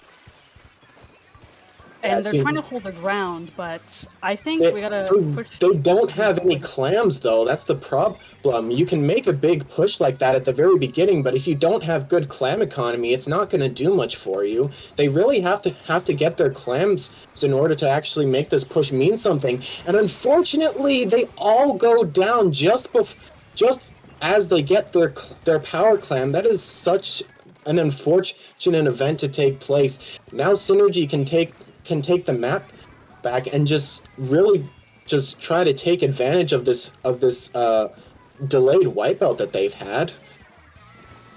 Yeah, I imagine that Synergy in comms said exactly what you said, like, hey, calm down, it's okay that we went 3 down. Lego Fortnite, they don't have any clams to work with, just stall them out, and that's exactly what they did. They stalled out that ramp going to their plat, and they nipped that push in the bud. It's a very good defensive play there. Really just painting passively, painting for specials, waiting to find an opening, and just pushing the team. Here we have the English really trying to push in. I'm not entirely sure what they were trying to do there. Maybe just trying to distract or back to blast the range blaster into the corner. But unfortunately, they go down. A Kraken does come out. They're probably trying to go for the power clam, but unfortunately, they don't seem to be able to get that pick. The power clam is really just dancing around the map, just waiting for a good opening. A crab does come out, managed to get one. They managed to finally score after almost halfway through the game, but strikes do come out, and I think that's their push dead right there. Lego Fortnite is just Synergy, is just preventing them from really just staying on their bats or in their court for very long in this game. Yeah, I feel like this is a classic Clams Inkblot moment. But Lego Fortnite does have a leg up right now. I believe they got 2 down on Synergy. They got a whale coming out. Oh, but the ball carrier gets picked off and they're 2 down. That's Synergy is just like, no, you cannot push on us. Don't. Synergy's defense is really good in this game. You can really tell that they really know what they're doing on this map. I don't know how many more times I'm gonna say really in this game, but it seems they really do have good synergy, as their name implies. Like, their defense is just, it's near impenetrable, and now strikes do come out. They're trying to make a push here, and they manage to get the clam open, and they do take lead here just before Lego Fortnite pushes them out of their court. Wow, really nice job for Synergy finally getting that lead-winning push, but I'm guessing they're going to want to push again. I mean, they have a minute and a half left, and they probably don't want to give Lego Fortnite the chance to take lead, which really wouldn't be hard for them. In fact, all they'd have to do is get a power clam in, which they're trying to do right now, and they're going to take lead. It's going to switch back. Oh, yeah, classic case of Inkblot. Just the map just constantly going back and forth. Because of how close the baskets are to each other, it really doesn't take much for you to just run a power clam in. The ink brush is once again doing ink brush things, just running around. Unfortunately, gets picked off, and it seems like Synergy is just once again trying to find a push, trying to push in. A Kraken comes out. They manage to get a pick on one, and they seem to score again. That's going to get them the lead just barely. 2 power clams in. That's an amazing push right there. And now Lego Fortnite is really going to have to work hard for this if they want to get this lead back. They only have less than 30 seconds left, but they just keep going down. Synergy is really holding their defenses. They're just really trying their hardest not to let Lego Fortnite breathe. They're not giving them any space on the map, even with all the specials coming out. I think they might be able to score here. Strikes do come out. They do score one more time, and it looks like they're going to take lead at the last second. But it's still overtime because they still have. So Synergy still has a chance to take it back. That was the most insane time for LEGO Fortnite to score, which is, it's actually not great for them. I've seen a lot of teams lose because they score at the last second. Oh, just ran out of time. The ball is still spinning on the basket. That is terrifying. And LEGO Fortnite takes a game. We're 1-2 now. That another close one. Holy. Yeah, these games have just been super, super close. It's absolutely crazy seeing the types of plays that these two teams have been making. It's very impressive just seeing Synergy's like just complete like wall of defense that they can have at times if they really coordinate and know what they're doing. It's such an interesting thing to see because we don't really get to see a lot of like really good defensive plays at lower level. Yeah, that's very true. I think it's easier now that these players are like at this level, it's a lot easier for them to hold their composure and act logically instead of when you're a little less experienced. It's a lot easier to panic and do things that if you weren't panicked, you would know better not to do. Oh yeah, 100%. Speaking from experience, I know that me and my team have panicked a lot when trying to like hold defense and whatnot. It's definitely hard to keep your cool when you've just started out in the competitive scene. Yeah. And another good thing about being higher level and more experienced is that, you know, since we're on stream nerves exist. However, if you have more experience, it's a lot easier to tolerate because you're just used to it, you know? So advice to people that have stream nerves, simply be on stream more and you'll get used to it. Yeah, 100%. It's the same with anything. If you're uncomfortable with something, just do more of it and eventually you'll get used to it. That's how everything goes. True. That's a pretty good rule in general. Whoa, okay, Mega Mart Tower. It's amazing that I have forgotten the maps after watching so many Ludi sets this week. It's the same maps every time. Okay, we're going to Tisei Mako again. Kinda wondering if we're gonna see a carbon, but I'd also like to see the brush again from Zilog, so I don't know. Or CRB, or something completely different. We got a CRB coming out. Yeah, they both have a CRB on both sides. Very interesting here. They do opt to keep the strikes, and strikes can also be really good on tower control as those can just be like a GG game if you use them at the right time. Yeah, definitely. And both teams have Slosh CRB, which have really nice synergy because they're both AoE. Ooh, we got 2 going down on synergy already. Ooh, Discreet's not in a good spot. They're basically 3 down. This first check might be hard for LEGO Fortnite to get. I mean, they're not even on tower right now. Their zap is down. And 2 of them are stuck on right side. Oh, that's an unfortunate. Synergy goes 3 down. It's just a pencil. This is LEGO Fortnite's opportunity to make a push here, but they gotta get that pencil because once that pencil has the cooler, their team is just gonna rush in. And as I say that, the cooler does come out, but as they try to rush in, but unfortunately 2 go down on both sides, keeping it relatively even. But unfortunately, it doesn't look like LEGO Fortnite is going to be able to get any more points. The Range Blaster going around, trying to find picks. Their Kraken does come out. They're trying to get picks. They get 1. They almost get another, but unfortunately, they weren't able to get it, and the Kraken runs out. But now, Synergy is making their push, and it's just, once again, just a constant back and forth between these two teams, just absolutely fighting here.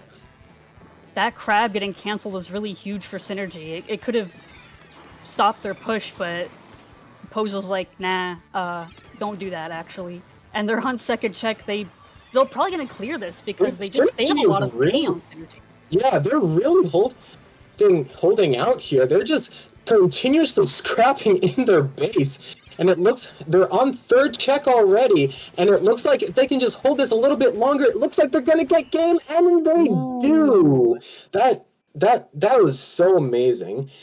It's like once Synergy has their momentum going, like you just can't stop them. They are just a force to be reckoned with. Yeah, absolutely. I noticed that Discreet on the CRB is like really good at holding space and not dying, which is kind of weird because I feel like normally the point of range is like it's okay if you don't live forever. The point is to just go in and maybe not trade, but you know, you want to get your damage in. If you die, it's not the end of the world. But Discreet is like living through stuff and just being annoying. And then after they got picked off at the end, Noob was skirmishing with the last two people on Fortnite, and they couldn't, like Lego Fortnite couldn't even get to the tower, and so Synergy just knocked out. All right, next we're going on Rainmaker Manta. That's a very interesting pick, actually. Oh, I love watching this map. Playing it is terrifying, but watching it, because it's so terrifying, it's so fun to watch.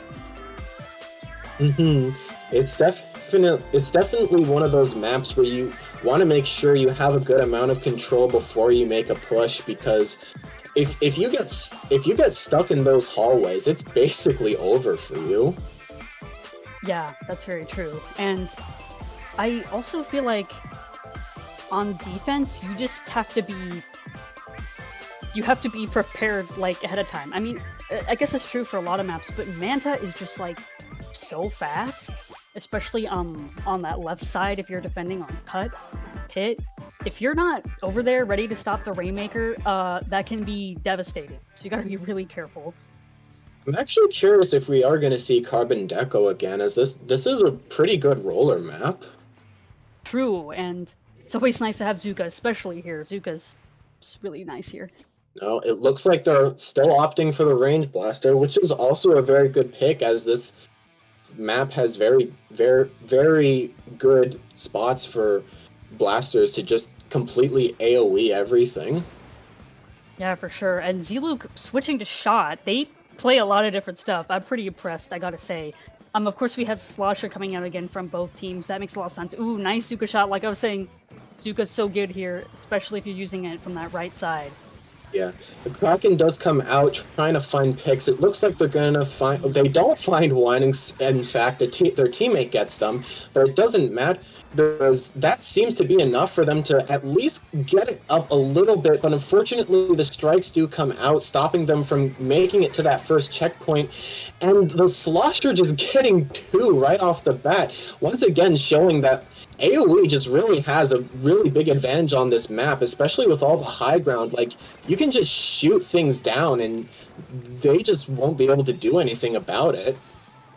Yeah, for sure. Wow, amazing defense from Lego Fortnite. Like, dang, Synergy just could not get in with the Rainmaker whatsoever, even after that Kraken. But now it's kind of the same way. I'm kind of surprised at how stally this is, sort of, except both teams. That left check is really hard to get and can be really stally in terms of defense, because it's like you were saying earlier, it's a corridor, and if everyone is there, that's not good, because then you all get picked. And so you have to have this balancing act of like, we need to take space, but this space is a corridor, and if we all take space poorly, we're screwed. Oh yeah, it's definitely one of those maps where you have to make sure that you know where everyone is and you spread out just enough so that you can still provide pushing power, but also not be all grouped together and just let the other team just wipe you out completely. And as I say that, it seems like, they almost get checkpoint, but unfortunately the shot was behind them to stop them from making their way up, and it looks like they're going to make another push here. It looks like Lego Fortnite is going to try to make another push here. They're really fighting to get past this corridor. The strikes come out, letting them make it past the corridor and into their street. And yeah, really nice strikes from Josiah, although they go 3 down of Lego Fortnite, but they were able to get a pretty good lead from that. And now it's Synergy's turn to make a push here. They might finally be able to get checkpoint if they move fast enough. Oh, they almost do, but unfortunately the shot was just pre-firing there, and they just didn't have enough time to just get that checkpoint. They're really struggling to get that first checkpoint here. It looks like Lego Fortnite is just going to take this time that they have now to just make sure to get as much space as they can. Kraken does come out on the side of Synergy. They get the Rainmaker, trying to find another pick. Unfortunately, are not able to find one. So now they're just focusing on paint control once again, just doing the same old dance that you have to do on this map. Just constant paint control, constant kills, and then they might get checked here. Oh, they still don't. Lego Fortnite is just not letting them get this checkpoint.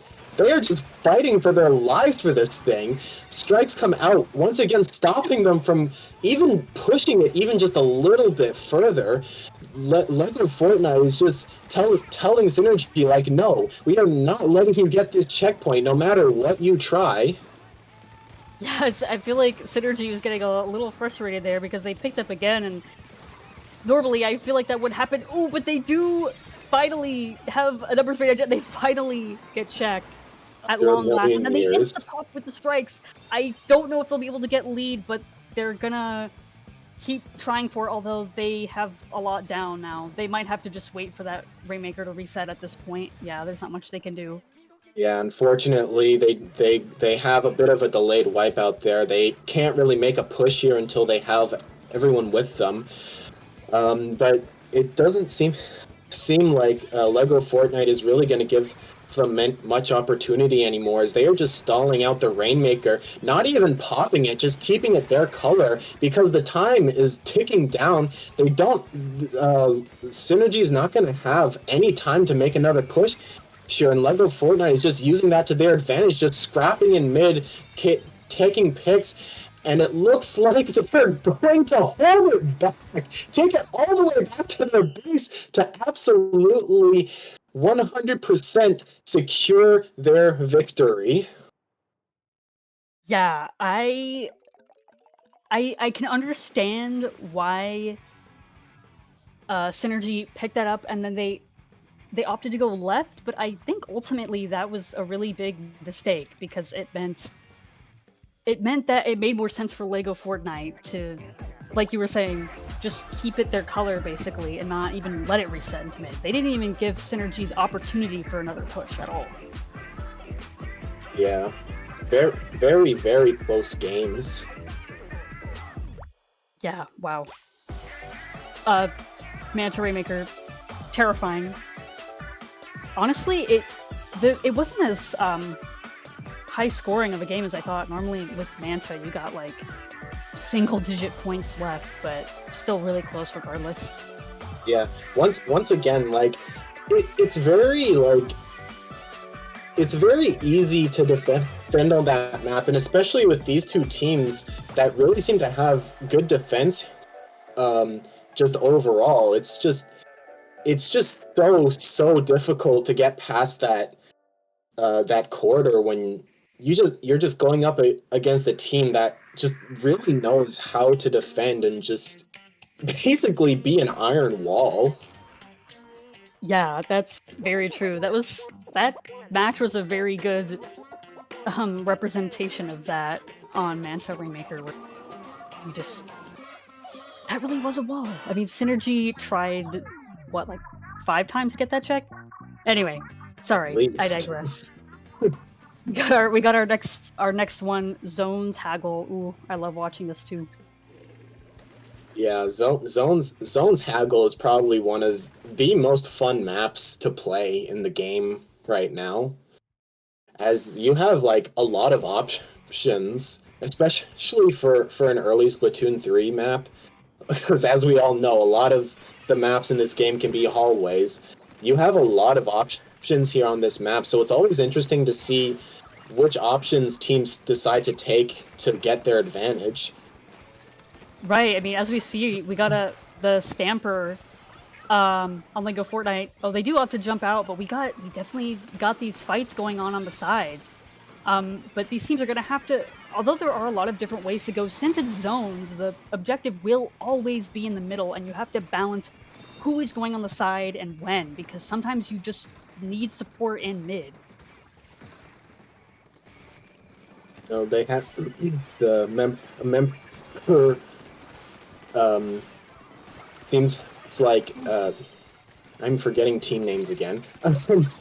We got Lego Fortnite taking zone. 2 going down on Synergy, though they were coolered, so they're back up. Now we got 2 down on Lego Fortnite.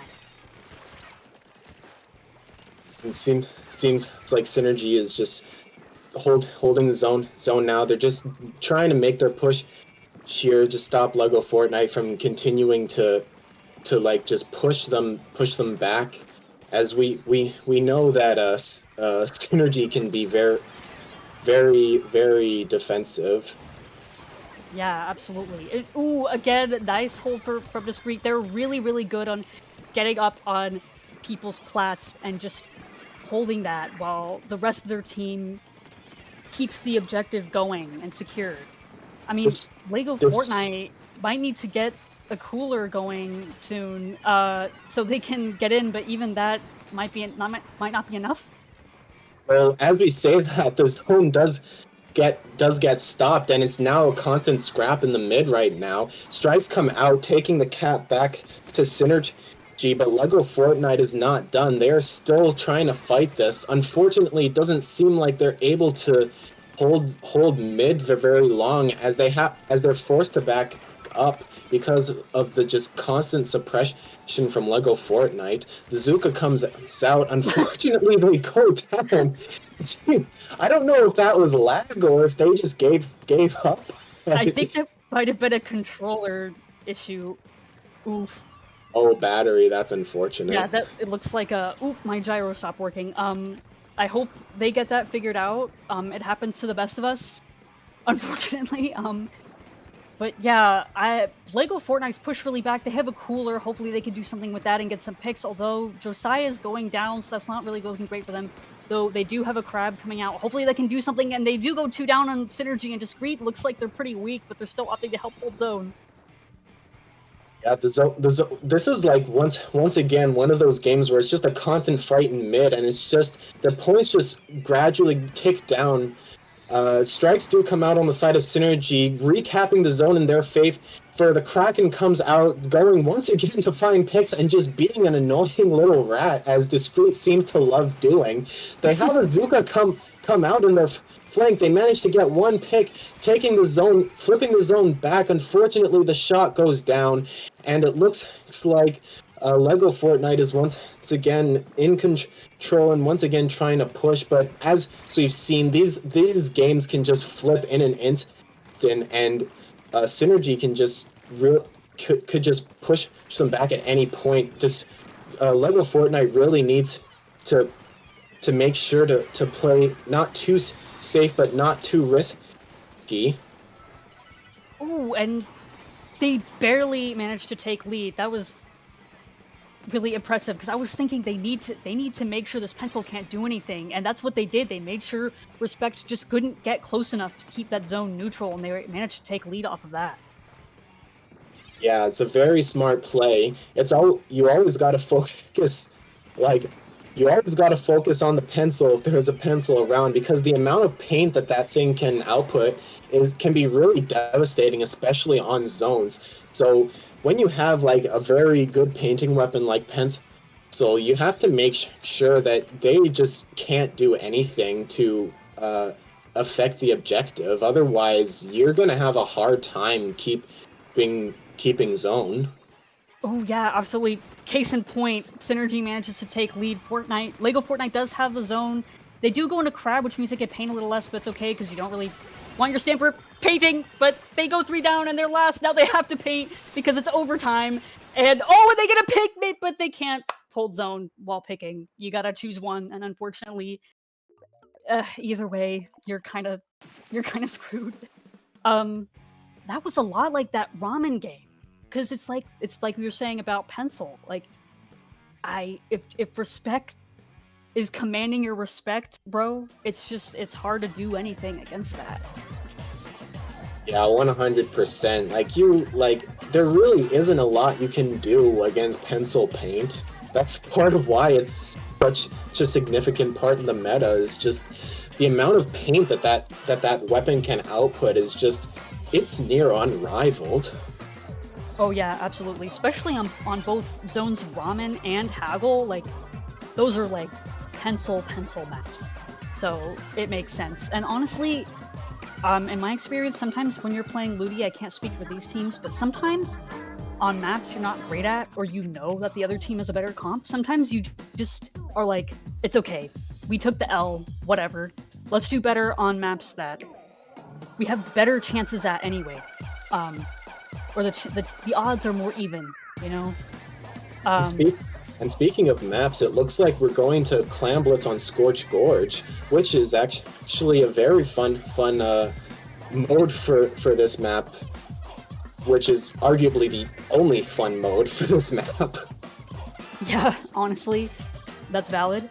I think this might look good for LEGO Fortnite just based on their comp, I would think. I mean, Pencil can be really good here. I don't actually know if Respect's gonna go Pencil. They might go Edit. They might go... I don't know. I mean, I guess we'll find out. We got a Brush coming out from Ziluk again. Maybe that's their Clams pick. They do have a Pencil coming out from Synergy again. Although, Pencil, it might be easier to deal with on this map for LEGO Fortnite, because I think it's just a little easier to rush. So it's going to depend on how Synergy's going to be able to protect their Pencil.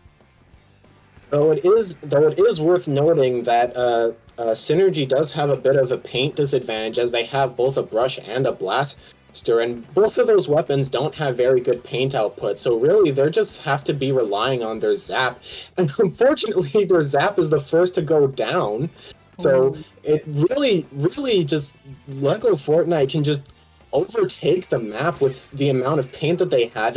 They're really going to have to work hard, just going for kills if they want to have an advantage here to make a proper push.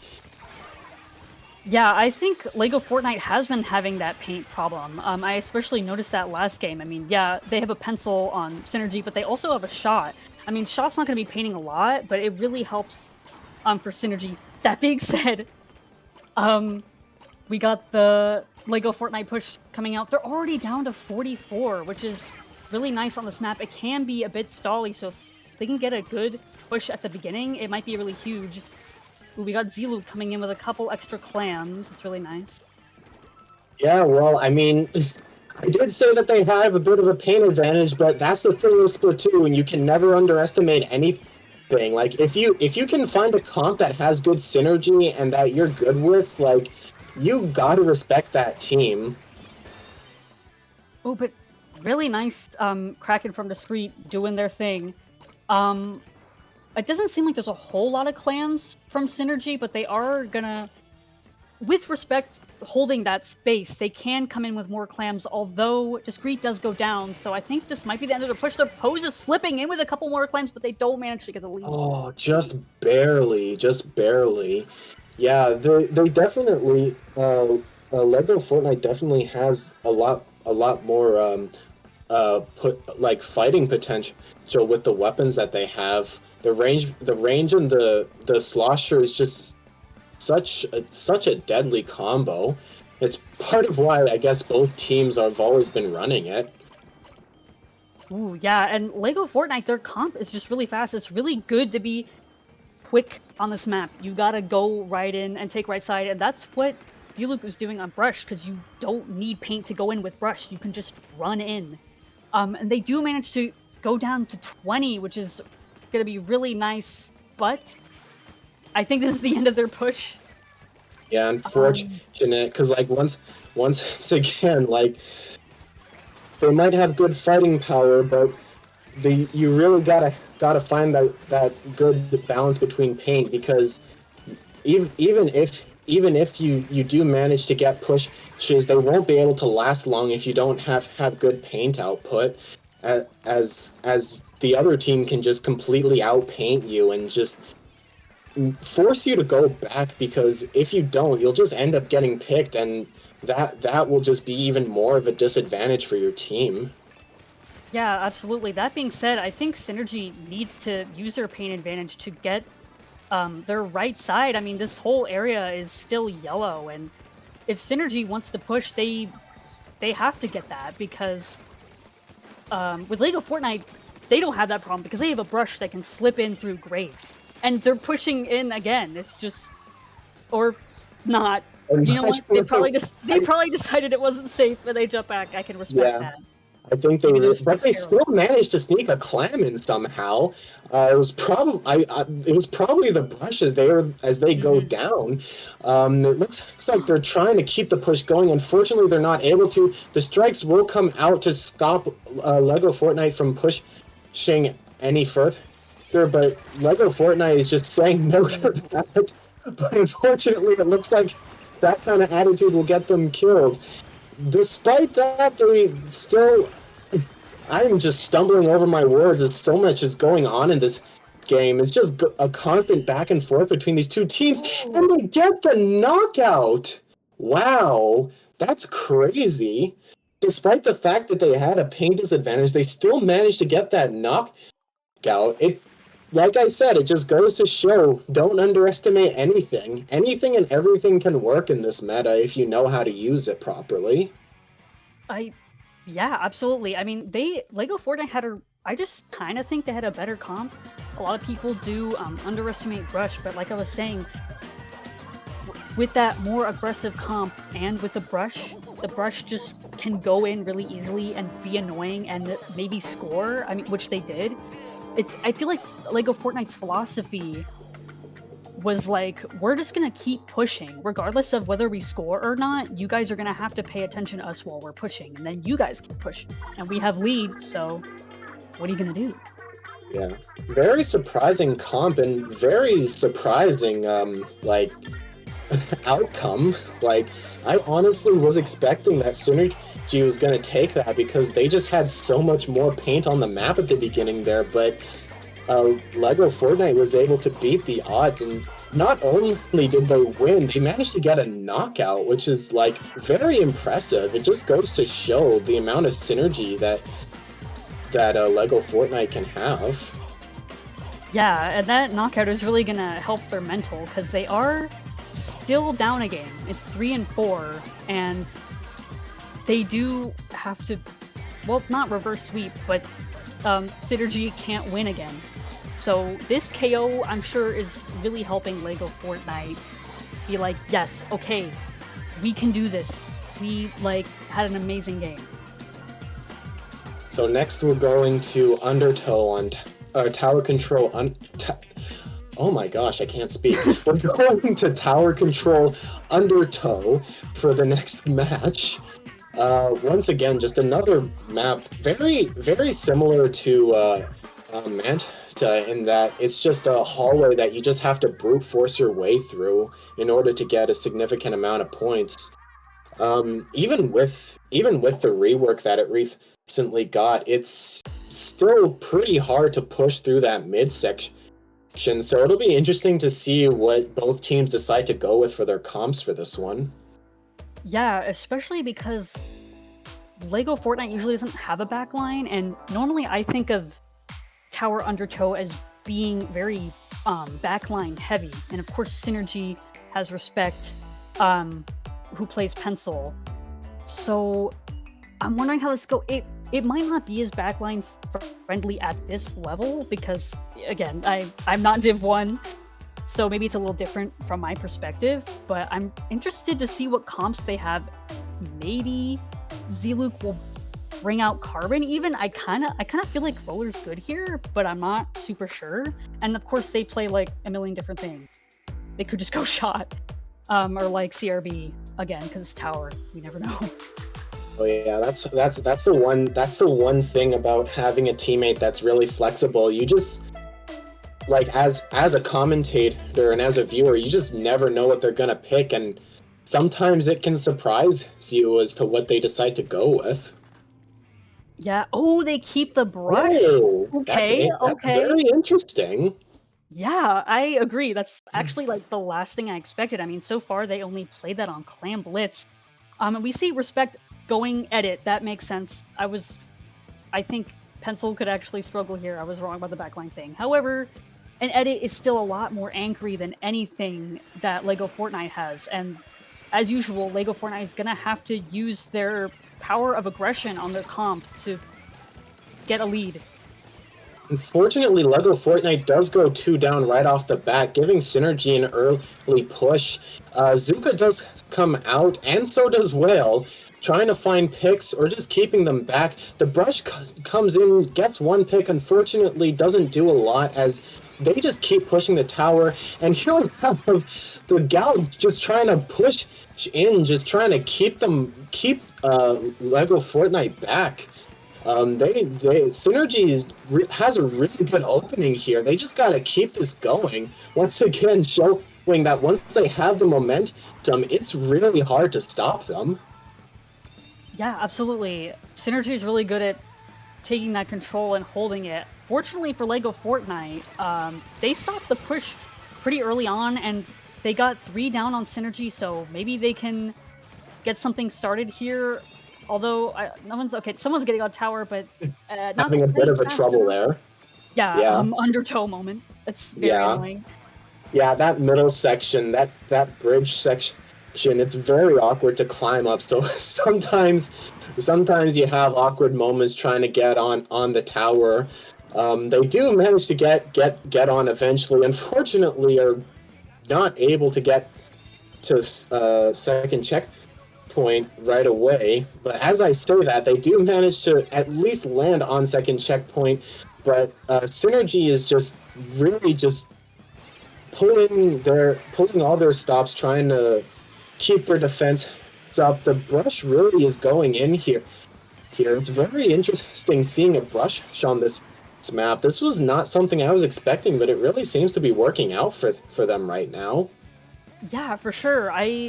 Ziluk's kind of cooking with the Brush, and LEGO Fortnite manages to take lead just barely. It's nothing too threatening on this map for Synergy.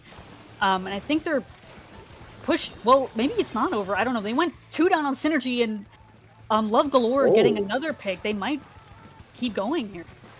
Yeah, LEGO Fortnite once again being just the aggressive powerhouse that they are. Just keep stacking those kills and just giving Synergy like no room to breathe. They just really want to keep this push going. They're just really trying their hardest, but unfortunately it doesn't look like it's able to last much longer. Synergy does manage to find picks. Oh, but the bucket does manage to get 2. And it looks like they're just gonna try again. They're just gonna keep trying. That seems to be LEGO Fortnite's play here. They're just gonna keep throwing themselves at the enemy and just keep trying to push as long as they can until they're just completely out of the game. Right. And really well-timed sodas coming out from Nicholas. I mean, that first one on their push just meant like, hey, we're just gonna run in, we're cooler if you pick us off, we're ready to defend anyway. And then again, they're able to pop another cooler, and that's what's helping LEGO Fortnite keep up this pressure. Oh, nice parry right there. Nice bomb parry. It's just, and they're still keeping up that pressure. Like as long as they're coolered, of course, Nicholas does go down, which is not great because I don't think they managed to get a cooler out in time. I'm not sure.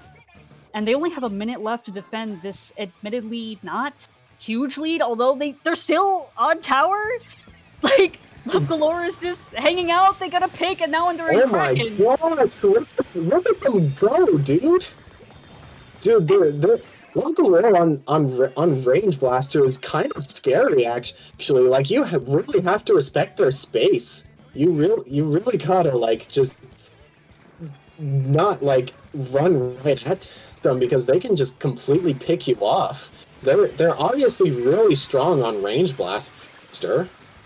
Yeah, I mean, their Stamper's scary enough, and then now they're on range, and it's the same thing, and then Ziluk is just distracting, running away, just being silly, doing brush things, and it's really distracting, and it helps with that blaster AoE. But now Synergy is finally on the tower, and now they have to beat a slightly more scary lead. They have strikes at the ready, along with Zuka. Here comes the Zuka. I don't know if they're going to get any picks with it. It seems like LEGO Fortnite is being really, really careful, and they're staying far back. they want to wait for these specials, be safe. Although they do go 2 now, and they're not able to safe enough. They do get the Gal, and the Whale's coming out, which is really good. Synergy still has this check to go through, which they do get through. I'm getting scared for Lego Fortnite, but they get someone up! Oh, they just need to take down and make out! Oh my goodness! They were really cutting it close there. Oh my gosh. Oh man. Really nice defense from Lego Fortnite at the end. Like I was saying, they were like, hey, fine, use your strikes, use your Zuka. We want to go down as little as possible and then collapse on the tower. And that's exactly what they did. They're like, nah, we're going to game 9, bro. Yeah, we're going to game 9. Yeah, we're just getting a full set here now. It's 4-4 now. Whoever wins this next game, I believe, takes the set. Yeah, oh my gosh. Now I'm a little scared for Synergy, because I've been in this position playing Ludi, where it's like, I don't know, I think it's like the fear of losing or something possessed Lego Fortnite, because I feel like they've been playing exceptionally good at the end. They're like, nope, yeah, we're not done, bro. Yeah, no, they saw the way Lego Fortnite was playing, and they were just like, all right, fine, we'll do you one better, and they just completely obliterated the latter half of this set. Next, we're going to Rainmaker Humpback, which is I'm not entirely sure how these teams are gonna go about doing this one. Yeah, I'm thinking that too, because I kind of think, just based on comps, this would be good for Lego Fortnite. I kind of feel like Respect on Synergy would go edit again. Because I feel like, I mean, you could go Pencil here, but I don't know. I just feel like it's a little risky. I would think edit would be a little better on Rainmaker. And they did go edit on the last Rainmaker game on Manta as well. Yeah, because Chargers are never really a good pick for Rainmaker just because of the Rainmaker pop and the fact that you have to just constantly be moving forward. And most Chargers don't really move forward. They just really stick in one place and camp. So I would be surprised if they go Pencil here. Yeah, I don't know. I honestly, same. We'll have to see. And they're keeping the brush, which makes sense because Zelo cooked, and they do have a Pencil on Synergy. Very interesting. I suppose Pencil is one of those weapons where you're not technically just staying in one place the whole game. You are moving around more often, but the object damage on it is just so bad. It's just, I wonder how they're gonna go about. We have a very interesting Rainmaker grab right there. They managed to get a couple points off of that, but they're just in the middle of a team fight right there. I'm not entirely sure what their plan was with that. Yeah, maybe they just wanted to prevent Synergy from grabbing. I don't know. That's my best guess. Lego Fortnite does manage to stop this push. Love Galore, I think, got behind them and just AoE'd them to death. And I think they're gonna try and make their own push. I mean, now that Synergy's 2 down. Yeah, they got a delayed wipeout on Synergy right there, and once again, Love Galore just going in with that Kraken, trying to find picks, trying to distract. It looks like they might get check here. They do indeed get checkpoint. Now it's just a matter of getting past that choke point. That choke point is always just the hardest part of this map to get behind. They go in with the brush once again, able to trade. The strikes do come out, trying to make a path for the Rainmaker, I'm guessing. And now they're just getting picks as much as they can. It's just a constant scrap with these two teams once again. It's just constant back and forth. Unfortunately, the bucket goes down by a bomb, and the Kraken comes out again trying to find picks, and looks like they're just pushing Lego Fortnite back. Yeah, I mean, Lego Fortnite had a pretty well-timed cooler there, so they are coming back, and they're still holding on to mid with that little 2-point lead. They probably want to pick up soon, and sure enough, they do. The Zuka's coming out, though. from Synergy, but they're not able to get that Rainmaker. And now they don't really have any specials left, so they're going to have to wait for that Rainmaker to come to them, if anything. Which is not good, because it means LEGO Fortnite can stall this out, since they have lead. They don't have a huge lead, but still, Synergy is the one that needs to do something. Oh, they looks like they wanted to just go in for some extra points there with that squid roll. Not a bad play, honest. So now they're just gonna go in with the crack and trying to find some more picks or push them away so they can make a path. Unfortunately, the Rainmaker carrier goes down to the strikes, it seems, but they grab it again, get a few extra points. They get a push to 36, and now it just seems like it's going to be a waiting game for LEGO Fortnite here. Yeah, I mean, that could have been a total disaster for Synergy, so props to them for defending that well. Now they're trying to make their own push. No one really on either side has specials to work with. I think LEGO Fortnite is trying to build something, maybe like a whale. They have a cooler coming out now. There's that Kraken coming out from Synergy, and they do manage to get checked, but the pencil's down. 3 go down. Oh, it's almost a delayed wipeout once again. All they have left is the range blaster, and it looks like they might go down if they don't manage to keep their space. The Kraken does come out on the side of Synergy. So does Strikes.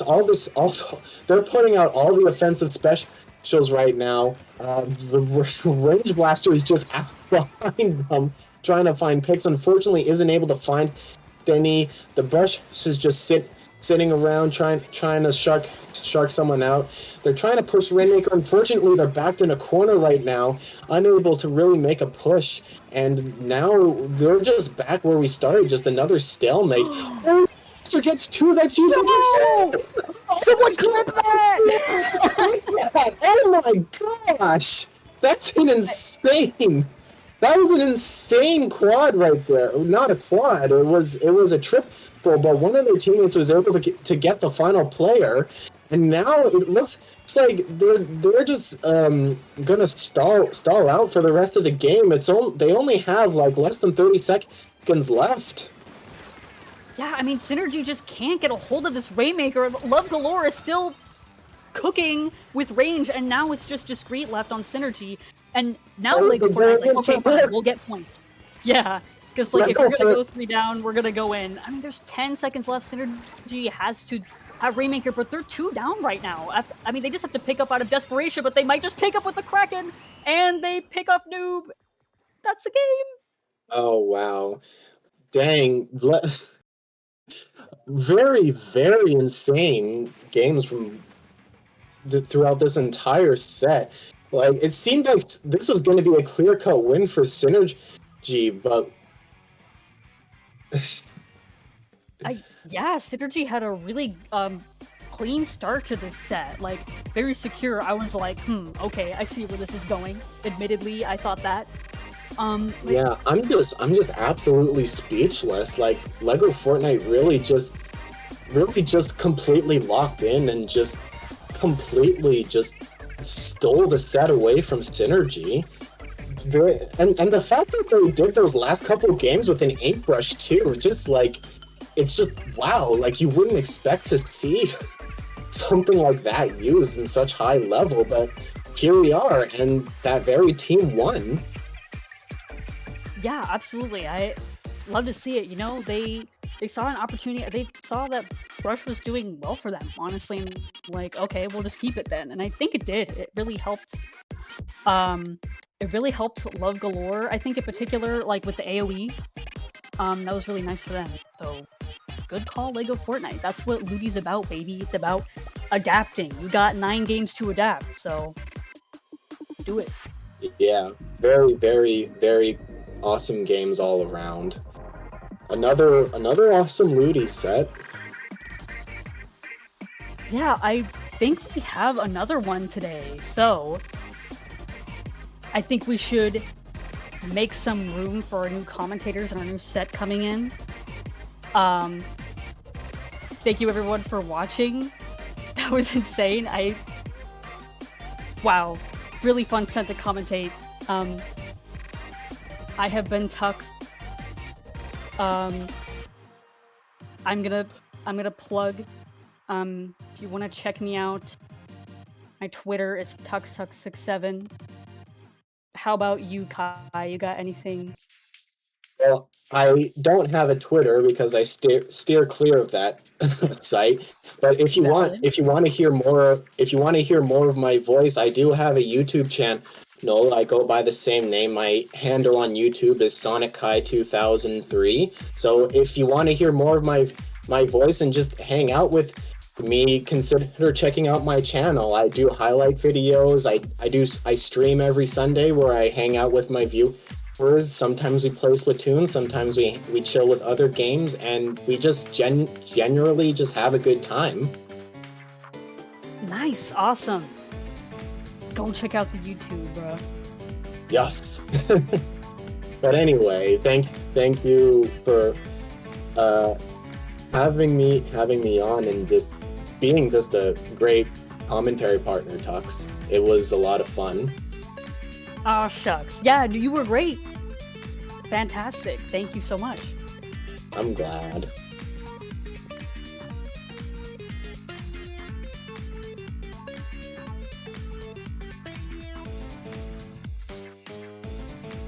All right, bye everyone. Bye. Stay tuned.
and hello. We are back here with Ludi tonight on SplatoonTourney. My name is Spicy, and I'm joined on the mic by Carnival. Carnival, how are you doing today?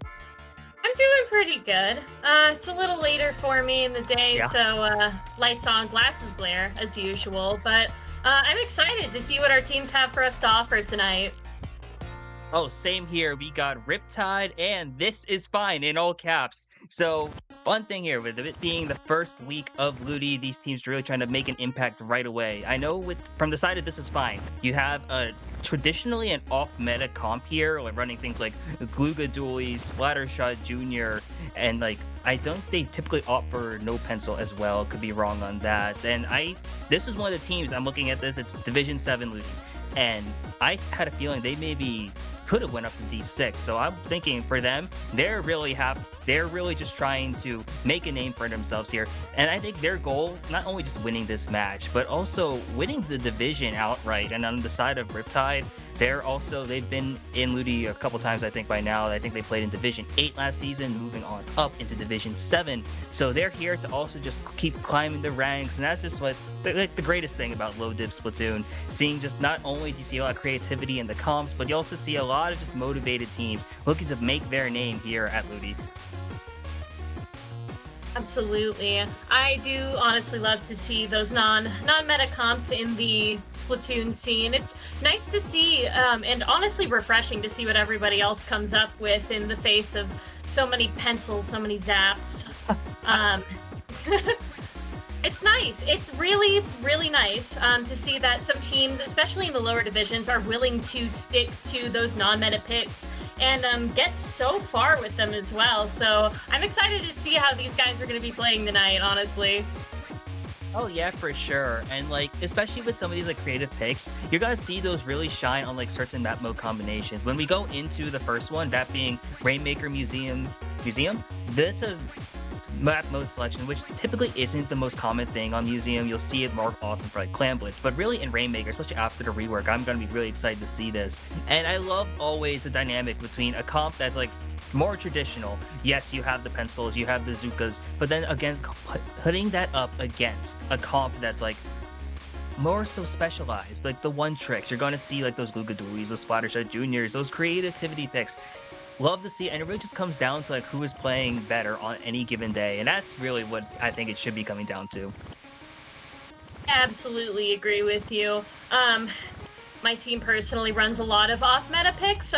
We've got a couple of Bloblobber players in the back line mainly, so shout out to all of our Bloblobber players. You truly are Splatoon's strongest soldiers. I don't even know. I can't even play a Bloblobber. I'm just the frontline guy. What do I say? I feel you. Half the struggle for me is even just saying Blobobber at the point where I'm like, I think at one point my team just called it the Bippity Boppity, just because like, why not? But here we are going into Rainmaker Museum to kick off this match over here at Ludi tonight. And holy off-meta comp selection, did I just see Neo Sploosh? Neo Sploosh, indeed. It looks like we've also got Neo Splash and a pair of Glugas on the side of This Is Fine, which you had mentioned earlier. We see both teams going into mid being able to take a really good control of both of their neutrals, but This Is Fine being able to get an early Rainmaker hold as they push upward and onward into Riptide's base. Let's see if they can make that first check. Yeah, they're trying to push up into this first check, but that Neo Sploosh from Riptide is trying to make things absolutely chaotic here. Strikes coming out from the side of This Is Fine, and you're seeing now Kale on that ink brush in a 3-down situation is going to try and get this bubble, try and pop it, and they're going to get over to that first check. It does look like they are going to be able to break it, and that's an early lead for This Is Fine to start off this game. We are seeing some incredible plays over on the side of This Is Fine, but they are unable to hold that platform for very long as Riptide is able to push them out easily. But one goes down on the side of Riptide. They are losing a bit of momentum here, but we see that Neo Sploosh absolutely dominating, being able to just easily destroy the side of This Is Fine as they are just zooming around there. Yeah, and now Riptide's in a situation here where they're putting multiple members of TIFF down at this point, and especially with the lack of cooler on TIFF's comp, this is going to be really good for Riptide here. Now they finally have the Rainmaker. The Zap is trying to move up here and take that jump. Quickly is able to respond. Not going to be able to break first check just yet, but is able to quite to minimize the lead, at least for now. But it's a 3-down situation for Riptide here. This is fine, is already having the Rainmaker. Once again, you see Cole and Amy just moving their way up, just trying to do what they can here to extend this lead as much as possible. The Kraken is online from the side of Riptide, and you do see Obscure now trying to go through, not being phased by those strikes whatsoever, as they do get the Rainmaker gone for just a brief moment here. The lead is extending just a bit here, but Riptide is out at a point where if they're able to just keep going, especially now, this could be good here, but this is fine. Once again, in a position to potentially do some damage. Absolutely. We can see this is fine, pushing as hard as they can up into Riptide's base, grabbing control of the Rainmaker again and again as Riptide gets them down again and again. They're able to get the pop on the side of Riptide, though, as we can see this is fine. Staggering just a little bit here on first check. They are not quite able to pick up that Rainmaker and take it as far as they would like, as we can see some, again, Sploosh Neo gameplay over here as they unfortunately go down, but they are just absolutely going at it, zooming left and right. We can see that Riptide is not letting This Is Fine take that lead so easily. Yes, and that's been really hard now, especially as Firewave is able to just keep finding these extra picks now, and this does look like that Riptide is going to be able to break that checkpoint, at least equalize that footing now, especially with the last 2 minutes here. If they're able to break this bubble, get some extra positioning, they should be able to potentially steal away the lead. That Booyah Bomb from the side of TIFF is just going to make things difficult, especially as Riptide goes into a 2-down situation. Strikes coming out now from the side of This Is Fine, and this is going to be a good situation for them, so they're able to pick up the Rainmaker once again and start trying to move it back into mid. But now at this point, with a 2-down situation from the side of Riptide, this could be disastrous here. You see the TIFF now moving on towards the right side, just firing off shots from that Rainmaker, able to now push up onto this ramp here. Delta is going to go down along with the Rainmaker though, and that's a huge stop for Riptide here. Absolutely. We can see that Riptide was able to just easily grab that Rainmaker from the side of TIFF as they move that Kraken upwards and onwards, trying to protect that Rainmaker as they grab it and move it forward. They are coordinating their specials here, trying to push forward, get picks in order to get just a little bit past that 44-point line. We're down to this last minute here with Riptide still having a good hold on the Rainmaker, but unfortunately not for long as TIFF stops it right on the spinner as they were about to take the jump. Oh my goodness, what an incredible play on the side of TIFF. Yeah, huge defensive stop from TIFF, and with these last 30 seconds or so, defensive stops like that is all they need here. You're looking at Riptide, Firewave with that Zuka, trying to find some picks here, not going to be able to do so at all, but now with these last 25 seconds, Rainmaker does reset. Booyah Bomb now coming out from the side of TIFF, just trying to fire off and get this placement, or maybe find an extra pick here. 15 seconds to go, the brush now down, the shot now down from each side here. This could be huge. Riptide now has to get to a position where they're going to be able to get the core, have the Rainmaker, and this is their last stand if they're going to be able to get anything, but they lose the Rainmaker here. That's a huge stop from TIFF as they are going to be able to win this game and go up 1-0 in this set. We saw some incredible gameplay from TIFF here, which proves to our watchers tonight that maybe an off-meta pick is the best pick in weird map modes like this, because we saw them easily take hold of space and decimate Riptide's side. Oh my goodness, those matching emotes just absolutely sealing the deal. We see that replay going up there. Riptide with that incredible jump into that first checkpoint. They easily snuck past This Is Fine. It might have been a loss for them right there, but they seem to easily re-coordinate. Wow, you saw there was just some great moments from both teams there. Riptide really, I thought for a moment they might have been able to steal the lead after breaking that check, but the defensive stand from This Is Fine, proving that it was fine indeed.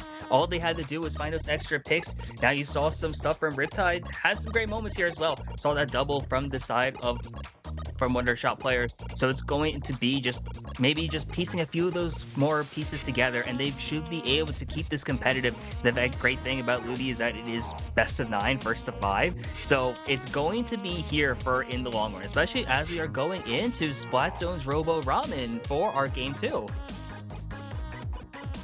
Goodness, we are seeing a lot of strange picks of map modes, especially tonight. We got Rainmaker Museum on the first one, and Robo Ramen Splat Zones, which is a scene that you don't usually see in most tournaments, I feel like. I've maybe seen it once or twice, but the key to this one is to care of those underneath roots, because they are definitely the decisive factor in those lockouts you see on that map.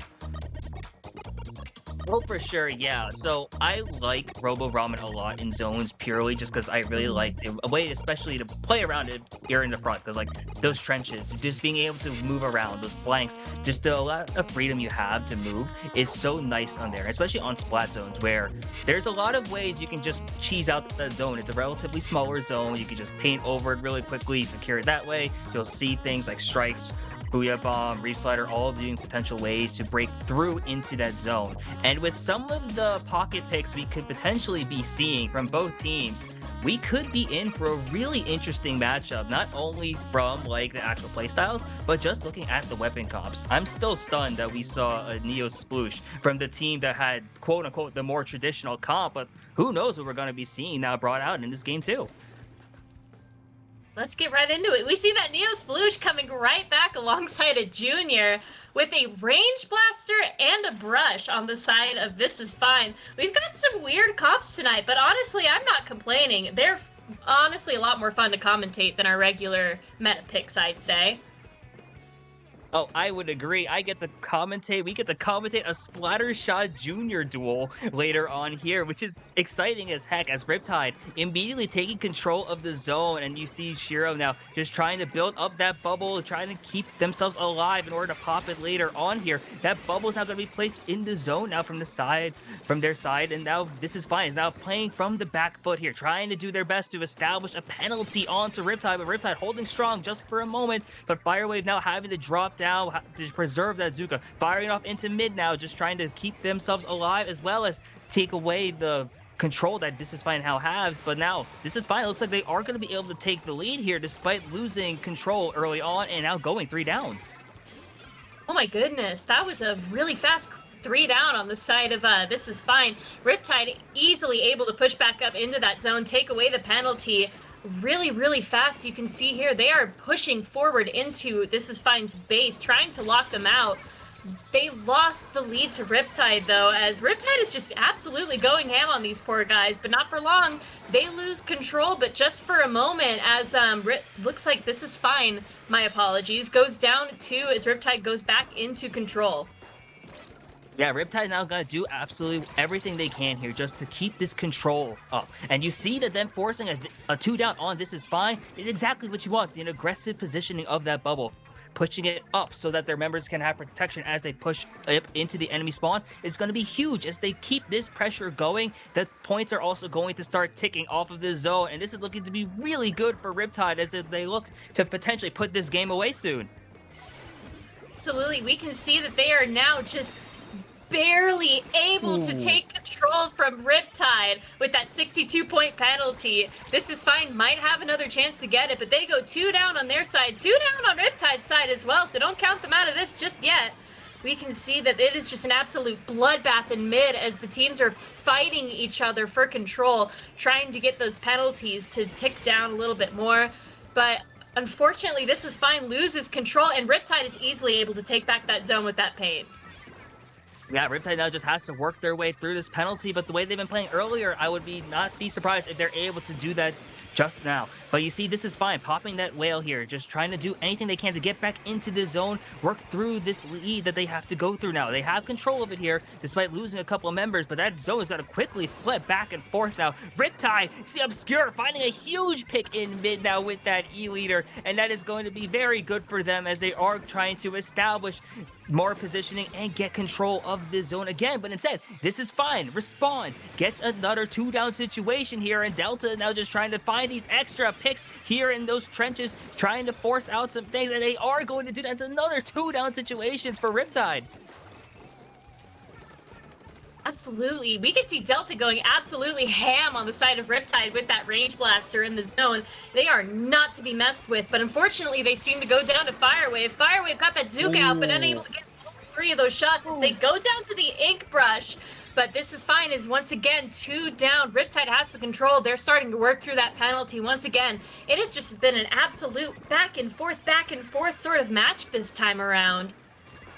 Yeah, and that's the beauty of Splat Zone's Robo Ramen, where you do see these zone flips happen constantly. And now the zone is still in favor of Riptide, but that Booyah Bomb coming out, not going to be able enough to flip the zone just yet. As this is fine, it's going to have to find another way to flip it. They do instead do so there. Kraken also in play there in mid, just trying to find some extra picks, but Riptide trying to once again take back the zone as they do right there, and Shiro just trying to stay alive here, maybe checking the trenches in case for anything crazy to happen down there, as you do see some fighting happening, and now Hap just trying to do what they can. But now the Booyah Bomb once again from This Is Fine, just trying to take control of the zone, and it does look like it's going to flip at least one more time.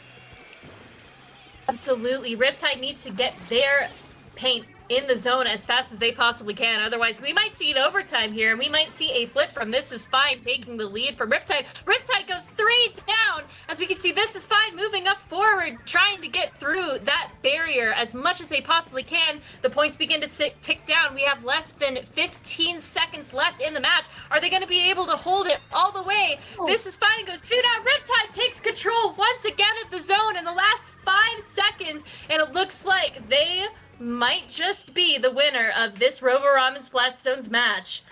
Woof! Oh, what a game. What a set we are going to have if that's only the first 2 games. Because holy, that game alone, you saw so many zone flips. We saw Riptide take the lead, really start to put This Is Fine on the back foot and put a lot of pressure on them, but This Is Fine kept on responding. You see the Tick does take the lead here despite losing out on the initial zone capture, but this 3-down situation that Riptide forced immediately is going to help them take back and control the Tides themselves, because they are able to take control of the zone, and you saw them take that massive lead there. But This Is Fine once again responding, taking back the zone again. Now you just saw a lot of fighting off in the mid spots and over in the trenches, especially. You pointed that out earlier in this before the game, but now really this has been such a match to watch so far, and if this is just a glimpse into what the rest of the set, how this unfolds, this is going to be a really exciting match. Absolutely. You can see here we are moving on. Game 3, Inkblot Academy Glam Blitz, which is, I don't know. I don't see that map often either. I feel like these are all a bunch of, I say strange, and I don't mean this in a bad way, but they're a bunch of strange picks. I would agree. I won't lie to you. I saw Inkblot right there, and even though I've been prepping for this map list all week, I was fully prepared to say Tower Control Inkblot and not Clan Blitz, but hey, some creativity in the Ludi map pool this season, which hey, I'll take that. It's got to really play for some exciting matches. So Clan Blitz, a mode where you typically see that's very heavily coordinated on the team play, and how that's all coordinated. And now pair that with Inkblot, a map mode where you see some interesting options, especially just getting into that basket. I think there's gonna be some great options here from both sides, especially with the weapons we've been seeing, to the point where I'm thinking this has a potential to be maybe the match of this set. So I'm really excited for this one. Absolutely. I'm also really excited to see how things play out during this match. We see that Riptide and This Is Fine both have a very equal amount of power, which is to be expected since they're in the same div, but sometimes it just doesn't end up that way. But honestly, these back and forth matches have been really exciting to commentate, and I'm excited to see personally what these guys bring to the table next, because it just feels like it's meta pick or off meta pick after off meta pick here. Oh, for sure, yeah. I'm really wondering, actually, just from the side of Riptide, the Sploosh-matic pick, I know it's been working, and it's been working in spades for them. I'm curious to see, are we going to see them still stick to it? Are we going to see them switch to the vanilla version instead? We have a quick look into the comps. We do see a Wiper come out, heavy edit as well, the Sploosh still staying, and a very similar comp coming out from This Is Fine. So this is now, with these comps, we should be in for some absolute fireworks this game. Absolutely. This is fine bringing that brush on a Clan Blitz map. Riptide's going to have a really hard time trying to catch that brush, but the Sploosh is just as fast. We can see Riptide immediately getting a pick on the side of This Is Fine, and This Is Fine responding with another pick on their side. We see the Obscura on the Wiper trying to defend that base. The clan economy is on Riptide's side, though, as they are trying their best to gather a power clan. They do so on that Sploosh, but This Is Fine is not letting them have that mid space so easily. Yeah, the clan economy immediately goes in favor of Riptide, but not by much, but the positioning advantage, the numbers advantage, really going in favor of This Is Fine with those opening picks.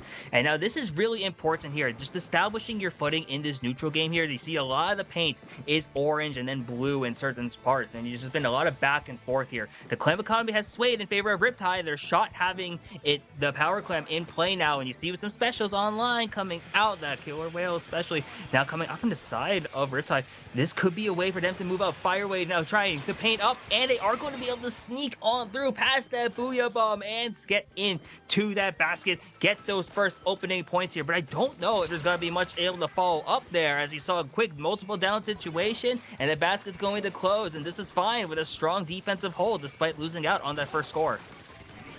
Oh my goodness, and you see that 3 down on the side of Riptide. This Is Fine immediately takes that opportunity to pop a bubble in that bad boy. They jump in, toss the clam in there. That's 2 power clams in that basket with the points of 60, and This Is Fine takes the lead by a long shot. Oh my goodness.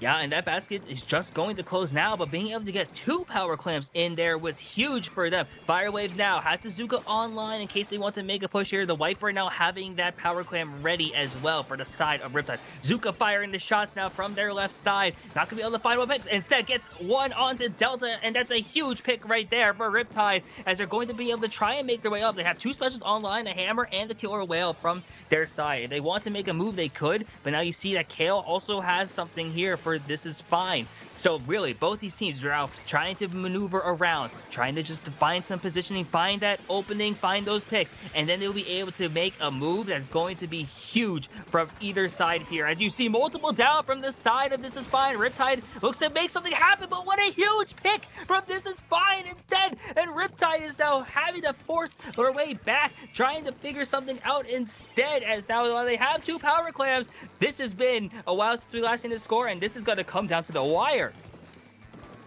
Absolutely. We can see Firewave here juggling that clam, trying to find anywhere to stand, as This Is Fine just puts forth a barrage of pain, as their defense is rock solid here, as we can see them just protecting that basket, but not for long. Oh my goodness! We see a pick, 3 down on either side. Basket, or put a clam into that basket. My apologies. I got a little too excited there. They're unable to throw any more follow-up clams, though, and I correct myself. I stand myself mistaken. They're able to toss another power clam into that basket, taking the lead, but they go 2 down, and This Is Fine is immediately in the game, ready to push forward onto that, able to get that barrier back in, as they are just tossing clams left and right, and they take the lead. Back and forth this game has been, and that's only just within that last minute and a half or so. This Is Fine quickly loses the lead and responds right back, as now they have a sizable lead, at least for now, with 1 minute to go. This is going to be setting up for a huge final minute now, as Riptide has to now make a response here. They have a power clam ready, trying to do what they can here in these last 45 seconds, but 2 down situation now, and This Is Fine might end up looking to try and force a dagger here. Instead, you see them, their junior now trying to find an opening, trying to just throw some bombs, get some plays in, and now from the side of Riptide, trying to find an opening of their own here, or even just stay alive, because 2 of their members are going down. Make that 3, and it's a huge push here for This Is Fine, and leads that to a wipe. Wow! Absolutely, wow. This is fine being able to throw that oh my gosh, that wipeout at Riptide. My apologies. Riptide going 2 down again, and that's game right before the timer even goes out as they just load the clams into that basket. We saw some really impressive strategy over on the side of This Is Fine, which led them to their second win of the match. That was an insane final half of that game. You saw Riptide take the lead. This Is Fine then responds by not only taking the lead, but then getting that last score, that transition into that pivot. You just see these last 30 seconds. That 3 down onto Riptide, then the score from This Is Fine, transitioning into that white, and from this point on, you saw the clamps just keep coming back in. The Gluga having a couple as well there, trying to keep them alive, and really, from this push here, you saw that Booyah Bomb and Kale then moving in with that Ink Brush, swimming on up, using that Booyah Bomb as a screen to then make their way, get that lead. From that point on, all the momentum was with This Is Fine, and they were able to just run away with that game later on. Absolutely. It seems like Riptide had a really hard time that final half of the match being able to push out This Is Fine. Going 3 down and then going with the wipeout soon after must have harmed their offense or defense just a little bit there. We can see our next match coming up with Mako Mart Tower Control, which is again a very off-putting pick. Yeah, I was gonna say, Mako Tower Control is very early Splatoon 3, at least. That's how I remember it as. Like, I remember seeing this a lot within, like, the first 6 months of, like, Splatoon 3's, like, tournament life. But now, instead, we're seeing it here in, like, after, like, what, 2 years now? So this is going to be interesting here, because, like, yes, it's a off-meta, almost, considering here, but, like, if these teams have played for a while, they know how to play Tower Mako. And now with some of these interesting picks, like we've seen a couple blasters from both sides, we've seen Kraken on both sides, and like really with some of these different weapons and really these off-meta weapons, I think is actually going to shine even better here, because some of these were pushed off the meta because of the newer picks. But going back to like an older map mode combination might actually make some of these weapons like even better. I definitely agree with that. Mako Mart Tower Control is, again, a bit of a strange pick, a bit of an off-meta, like you said. But we'll see what these teams give us this time during this match, and we can see if those off-meta weapons really are going to be the key. I see a Carbon Roller. That's an interesting pick. Oh, that's interesting. Yes, for sure. Because you see from the side of Riptide, Koi now going to the Carbon Roller Deco. Now they're opting for a double Zuka comp on Tower Control, which I think definitely has its merits here. Because now you have 2 weapons that have a special that could be really beneficial for them to add some long-range pressure. But This Is Fine is going to say absolutely not to that, putting Riptide into a quick 2-down situation and taking the tower for themselves. Just trying to push up here, get some extra things, but This Is Fine goes 2 down on their own, and they're not going to be able to take the tower very far. Absolutely. We can see that Riptide is keeping This Is Fine 2 down, easily able to take that short lead back from the side of This Is Fine. As they push up, they see that bubble offensively pushing out into that area where they are all gathering in.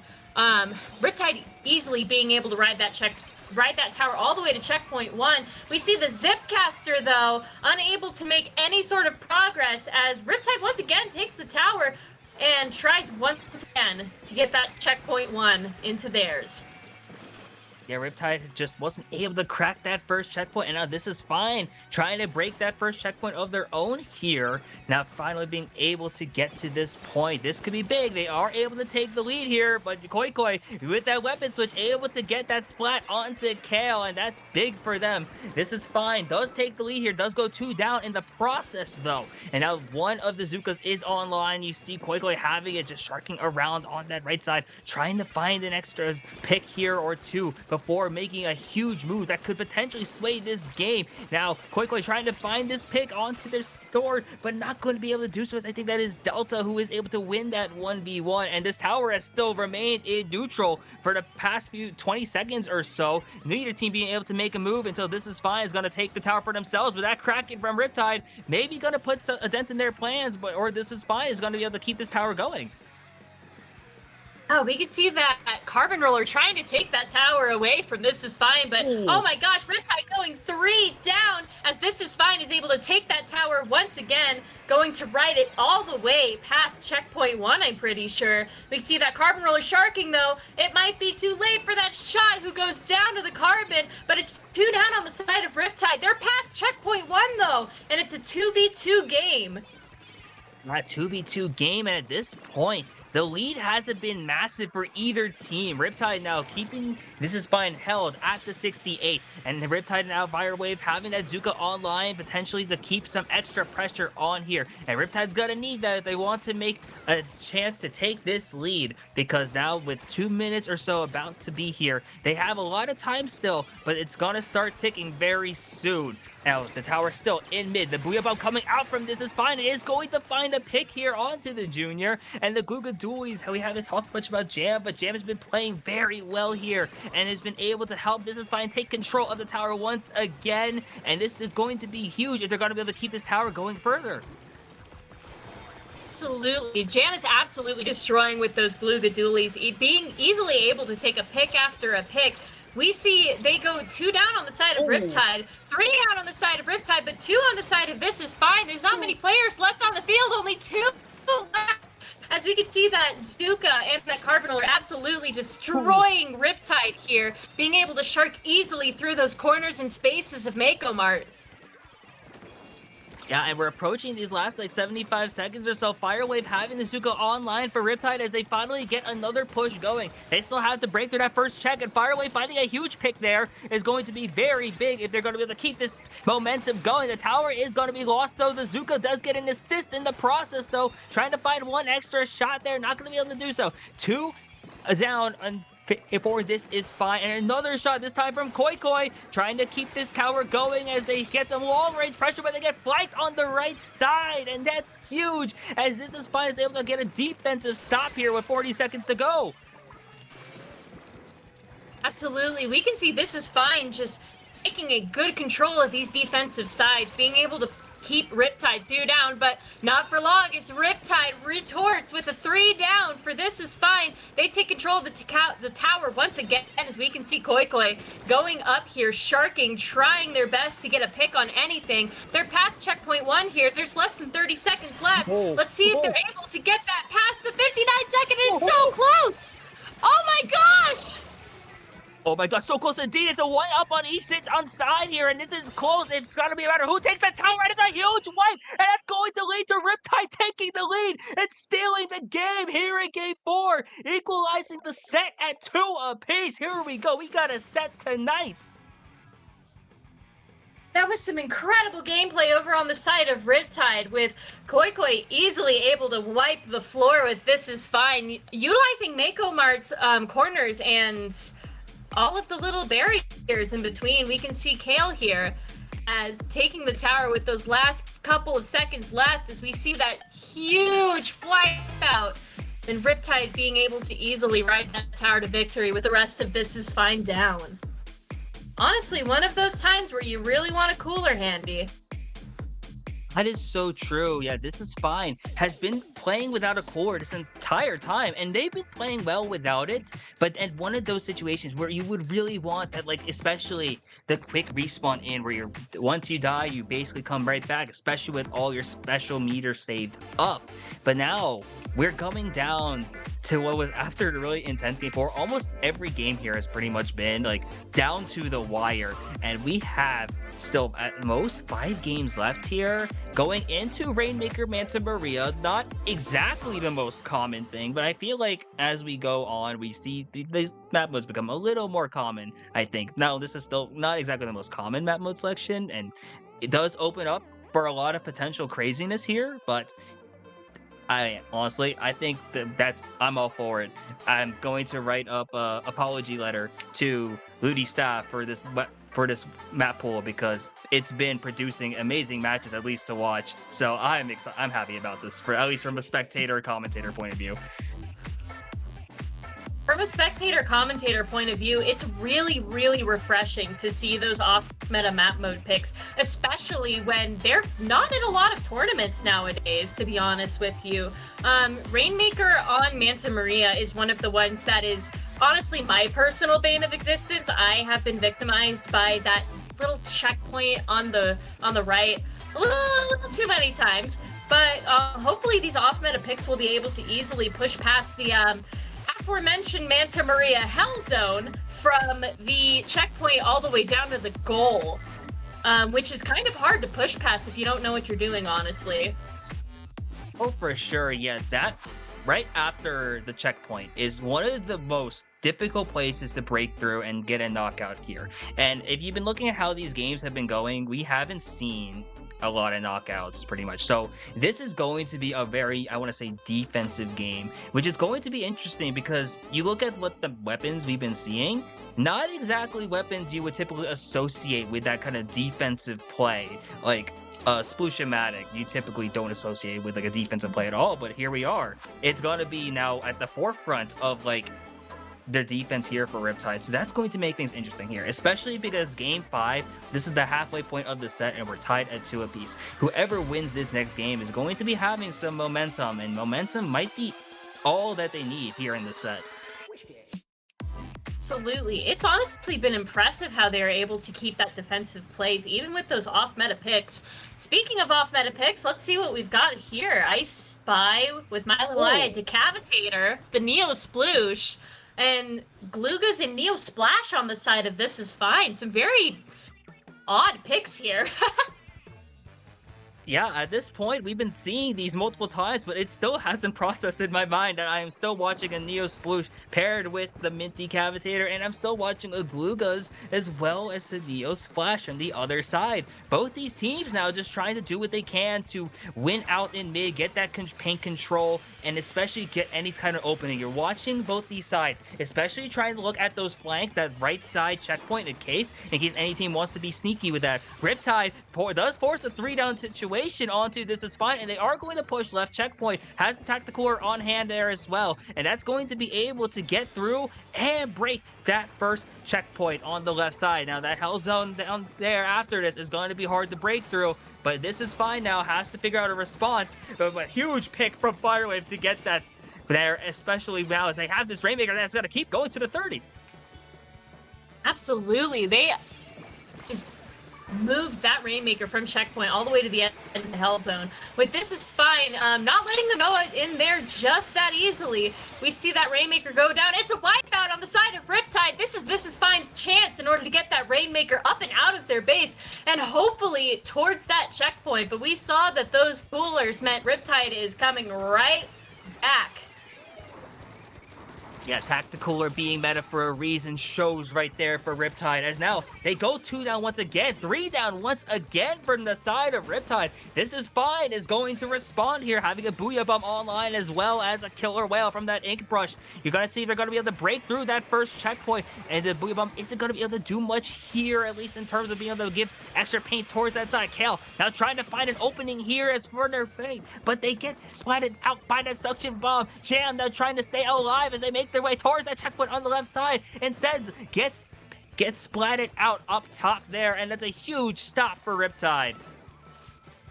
Absolutely. Riptide is having a huge grasp on that bunker area. We see those triple ink strikes coming out, trying to clear that area. Koi trying their best to get that flank, but not really working. But we see This Is Fine break through the checkpoint while they're distracted, but they go 2 down in the process, unable to keep that momentum. As we can see Shiro over here making that bubble pop and bringing it forward. Yeah, and this is good for Riptide here. They're going to be able to keep this forward. Anything extra points would be massive here, especially because with these picks that Koi is able to find with 2 with the Rainmaker, doing an amazing job fighting with this weapon, and now finding 3 before getting splatted down. That is finding some extra shots. Amazing play from the Rainmaker carrier, as that's just huge damage onto This Is Fine, and especially now with 2 minutes to go, this is playing really well into the hands of Riptide. Absolutely. Some people are definitely a Rainmaker main, and Koi is one of them. Unfortunately, Riptide goes 3 down, but they are right back up afterwards. We see that This Is Fine bringing out those triple ink strikes, trying to clear that bunker space, trying to do a flank, something, anything in order to get the Rainmaker past that point, but they are unable to break Riptide's defense over here.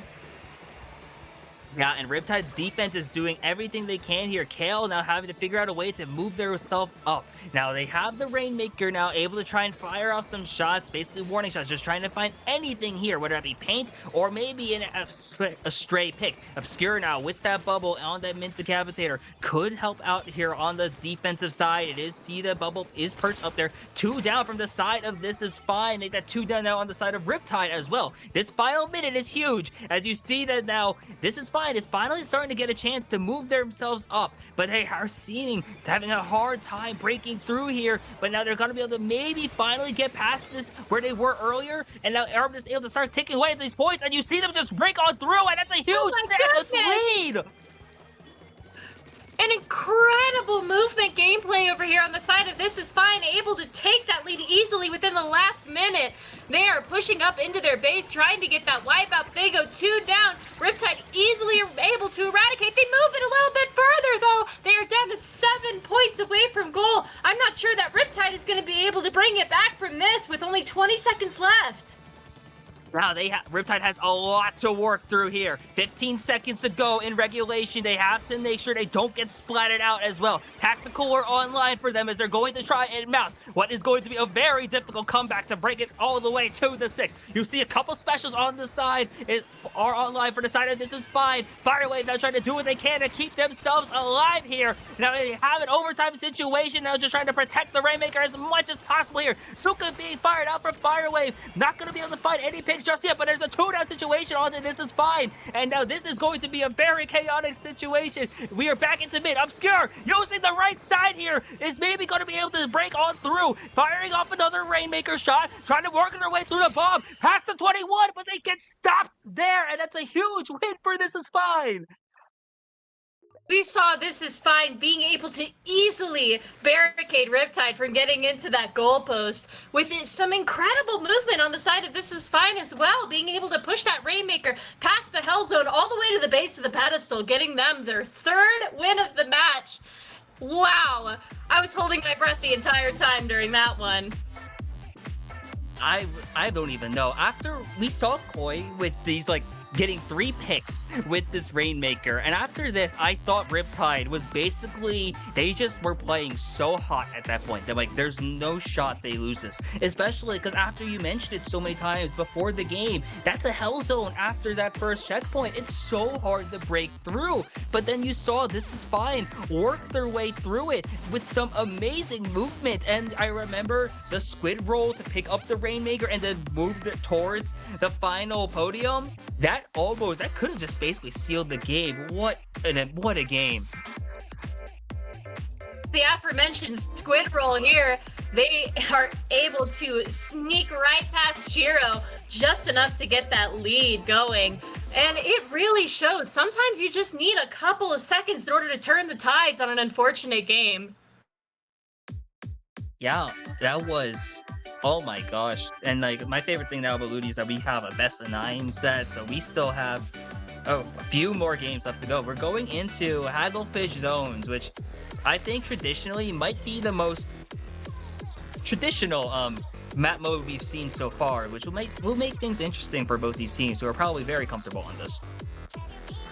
Oh, absolutely. Hagglefish Zones has probably been one of the staples since Splatoon 3 even started. I've honestly been playing it for the entire time that I've been playing Splatoon 3. It's a very flanky map. There are a lot of really interesting ways to go, and I'm sure that the Sploosh-O-Matic of Koi Koi on the side of Riptide is going to find a lot of sneaky ways to get up into This Is Fine's business and maybe eradicate them. Oh, for sure, yeah. The Sploosh play, I think, is going to be what sets Riptide apart here. And they're going to be able to equalize the set once again. The Sploosh is going to be one of the reasons why. Like, it's a weapon you typically don't prepare for. It's, even in Ludi, where you have an entire week and you know what you're going to deal with, Sploosh is not a weapon that you typically see, and it's very much, there's a lot of counterplay to it, but if you're caught off guard, it becomes a very difficult weapon to play against. And now, from the side of Riptide, this is one where it's going to play to its advantage. And now with all of the ways that they could approach this map mode combination, this Game 6 is going to be absolutely amazing as we get right into it here. And we see that aforementioned Sploosh-O-Matic with a squeezer on the side of Riptide, which is very interesting. Paired with that Zap and that E-Liter scope, we see that baby shot on the side of This Is Fine with the Glugas, the Stamp, and the Brush making their triumphant return. You can see that Riptide is pushing forward into their area, trying to get that zone capped as soon as they possibly can. It is just an absolute bloodbath. We see somebody on the flanks here moving around, trying to get behind them, which they successfully do, but they are too late as This Is Fine gets the first zone pick of the game. Yeah, This Is Fine coming out early, being able to take control of the zone and work their way through it here. You see that the Booyah Bomb is positioned very aggressively into Riptide territory, and as well as that, you see so many members of This Is Fine working their way up here. A 3-down situation for Riptide with only the squeezer up for a few moments there, and This Is Fine is playing amazing at this point. You watch as points are already ticking past the 50. We're already approaching past the 40s here. 2 down on their side here. Riptide's already on the back foot. Has to make a move soon. Absolutely. This Is Fine going out with a very aggressive opening play, which is able to score them, honestly, even past 20 now. Riptide needs to grab this zone right now. Otherwise, things are going to get a little hairy. But it's just a fight for control here, but we see them able to cap that zone, giving This Is Fine a 66-point barrier to work through. Yeah, huge from Riptide just to be able to force a penalty onto This Is Fine. Now, Riptide did lose the zone very briefly, which is why they have a short penalty. They are able to work their way out of it now, but This Is Fine is able to keep responding and finding these picks and then just finding a way to take control of the zone or at least neutralize it. This Is Fine tipped once again. Now, they're in a 3-down situation, but they have control of the zone. They do get wiped out. Now, this is big for Riptide because if they're able to position themselves in a way where they're able to take control, especially with the squeezer pick now, having that Trizuka is going to be things wonderful here as they just try to set up for what could be a huge push and make this comeback. Absolutely. We saw that Sploosh placing down beacons left and right. They are painting up for special. That Booyah Bomb getting that lost control. They cap the zone on the side of This Is Fine. Tiff is not letting Riptide go this easily, but we see them go 2 down. Riptide being able to aggressively push them out of zone and capping it once again. It is just back and forth over these next couple of seconds here. It's been back and forth indeed. The zone once again flipping back into neutral. Multiple members on both sides going down. Riptide comes out on top though and is going to be able to take control of the zone. Maybe not for long though, as This Is Fine looks to respond, putting in neutral. Riptide once again though takes back the zone, and this is big because they're going to be able to try and work their way out of their penalty. Their squeezer does go down though, and that's big for This Is Fine, who's able to keep on going here, potentially look to secure the zone once again, but maybe not for long here, as you see that Tiff now has control of the zone, and that is critical for them here with less than 2 minutes to go. We see that Delta on that Stamper absolutely decimating the flankers on the Riptide side. They bring out that Zipcaster, but it seems like they're not able to get much purchase on it as Obscure moves up into mid. They are taking shot after shot, trying to get those picks. Riptide manages to gain in control, but it doesn't seem like for long. We see that Booyah Bomb come in and able to easily cap that zone, so This Is Fine takes that zone once again. Riptide is 2 down. Tiff has the advantage here. Riptide is 3 down. They're going to push up into that area, trying to aggressively hold that space and work through that penalty.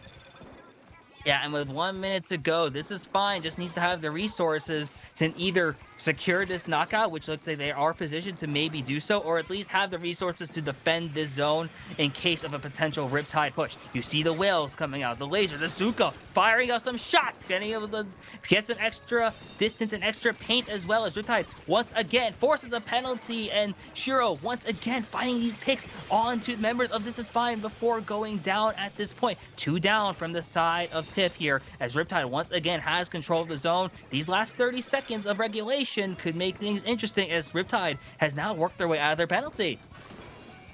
Absolutely. We see Riptide keeping a massive hold on that zone, trying to push past that 14-point mark so that way they can secure that spot. But This Is Fine bringing out that Booyah Bomb, being able to easily lose that control as they cap the zone, with Riptide getting a 32-point penalty here. There's only 7 seconds left. I'm pretty sure that Tiff is going to be the ones to hold that zone for long. Riptide is 2 down, and that's game, with Tiff being able to take that not second game. Oh my gosh, it's already the 4th game? Yeah, and now we're at the point where This Is Fine is now on set point, which has made things interesting because a lot of this has been really close. And really, you saw at the end when the Riptide had control, they were able to, This Is Fine just was able to throw that Booyah Bomb in and take control there as well. Just saw a lot of great positioning from that. Riptide, though, to give them credit, they did almost mount what would have been a very huge comeback, because you saw This Is Fine take it all the way to the 14 early on, and despite all of those multiple pushes and penalties and zone swaps, it's been an incredible game, and Riptide almost brought it back, but This Is Fine just was able to hold strong in the end and was able to clutch out that game. Absolutely. I can see these little replays going on from the previous match. This Is Fine being able to take a really good control of the zone game and game again. They are able to keep a really good paint control on here, and as we go into the match point, we see it's just a very common pick actually, with Scorch Gorge Clam Blitz for our Game 7 match point pick. What do we want to say about this one? Now we're once again back to a tried and true map mode after we had Hagglefish zones. Scorch Gorge Clam Blitz, I think, has the potential to be another insane match, because you saw what happened on Game 3 where This Is Fine was able to steal away that game towards the end and that second half. Riptide jumps out to a lead, and then This Is Fine responds and then was able to secure a knockout. I think this has potential here, especially with the comps here, because you remember This Is Fine has an Ink Rush, which is very good in Clam Blitz, just being able to get towards the basket. Riptide having the Sploosh on their sides, being able to force their way in with their speed of their own. I think this has a lot of potential to be a great matchup tonight. Absolutely. As we get into this match point here, I want to point out a couple of things. On the side of This Is Fine, they seem to have a rock-solid defense as they are playing against Riptide. It seems to have a very aggressive opening maneuver most of the time. But This Is Fine being able to have that aggressive maneuver in the previous game really sealed the deal for Riptide losing that match. But we'll see over here as we move into this second match. I'm actually really excited to see how these plays. Oh, for sure, yeah. Game 7. This could be match point here for This Is Fine, or is Riptide going to keep this set going? We are once again looking at these comps. You see the Wiper come back out as well as the heavy edit, and you're seeing the tried and true comp from the side of This Is Fine. Now, we've been talking about this for, as you've mentioned, these opening maneuvers. The opening rollouts here is going to determine a lot, especially on Clam Blitz, where securing that clam economy, getting paint control really does matter a lot. It's going to be pivotal to get a strong opening. As you see, no member go down yet on either side so far, as the clam economy has shifted now very in favor of Riptide, as one member on each side goes out. Make that 2 on each side go down here, as we are shaping up for what's probably going to be a very strong match from both sides here, just trying to get that clam economy up on either side and see who's going to be able to make that first move, as Riptide does have a power clam built up. Absolutely. Riptide having most of the clam economy right now plays really well in their favor. They are able to easily take down the sides of This Is Fine, able to move into mid, gain paint control, which is pivotal for the side of This Is Fine, as they usually, I've noticed, they use their paint a lot to move forward and into the ranks. We see that first power clam go in there, as This Is Fine is 3 down. Riptide able to just pack those clams in there with 3 power clams in the first opening of that clam blast basket. They are not playing around. It's already at the 10. We just started. It's been like 80 seconds or so. The basket is still open. With this basket is still gonna keep on going. The heavy edit does have a couple clams dropped, but it doesn't look like they are going to be able to knock out. But what an opening from Riptide, being able to secure 3 power clams there and take it all the way from 100 to 7. What a move. What a start for this game here, as This Is Fine has found themselves needing to make a monumental comeback if they want to win this game, win this set right here. Absolutely. Riptide really showing us what a good aggressive opening push can do. Going down to those 7 clams. I honestly wasn't expecting them to get that many clams in the basket in such a short amount of time. That This Is Fine is 2 down on their side. They're having a really hard time keeping hold of this mid, but we see that Delta pushing forward. We see those sodas come out, but no avail here. Shiro is pushed back into that basket area. They are unable to push forward, as This Is Fine is just absolutely bombarding this poor heavy edit with splat bombs. Yeah, that's really all they can do with this kind of comp here, and This Is Fine is now just trying to figure out a way to get back in. Delta has a Zipcaster online with this sword, going to try and figure out a way just to break on through, but you see that Koi is going to be able to set up for a flank and get a very important trade. Now, 2 down on the side of Riptide is going to be maybe an opening here for This Is Fine. Amy does find another pick, has the bubble online as well, as the core comes out from the side of Riptide here. 2 minutes to go, the Booyah Bomb is going to be coming through, and that's going to be enough, because not only did 1 power clam come in, a second power clam came in from the side of This Is Fine, and they have a lot of clams coming in right here as they look to try to chip away at this lead. Already past the 40 here, now trying to make their way past the 30, and this is a huge push on their own side, taking it all the way to the 21, and there's still a lot of time on the side of this basket. Are they going to be able to keep this going? I'm not too sure, but it's now the Junior able to keep it alive, and now has it at the 12. Now just trying to see if they can get some extra clams in, but now only the Kale alive here, and that might be enough for Riptide to just hold on for now. Absolutely. As we can see on the side of This Is Fine, Slow and Steady wins the race. They were able to push that power clam basket from 100 to 12 in a not as short amount of time as Riptide did, but they were able to hold their own on their push. They just need a miracle here, with 2 on the side of Riptide going down. This is Tiff's chance to push up into that basket. That Booyah Bomb coming in with a really aggressive play on that basket. Firewave just barely able to dodge it as they do a trade on either side. We can see those clams coming in. That bubble is out. They are ready to push. Oh, and that's huge, because multiple down on the side of Riptide is going to set up for what could be a This Is Fine dagger. A jump is coming in, and you see a lot of stuffing out. 2 down again from the side of This Is Fine. 3 down here, and it's a huge defensive stand. The Junior is able to break the barrier, though, but they get wiped out effectively, and I don't know if that's going to be enough here, as I don't know if This Is Fine is going to be able to work their way back towards the basket, and Riptide has once again held on, and it's going to be up to This Is Fine to see if they're going to be able to build a power clam quickly, because you see at this point, with another member going down from the side of This Is Fine, Riptide might be able to just hold on here, as there's only a few clams ready from the side of This Is Fine, and Riptide stays alive, forces a game 8. Whoa, that was an incredible opening move from Riptide, being able to easily take the mid and take their basket area just one after the other, being able to use those picks to their advantage as they build those clams, toss them in, bring it all the way down to 7, and Tiff is completely left blindsided. They are unable to get those clams in time. As we see that replay, there's the first power clam, there's the second coming in, and we see that third swimming up here on their way.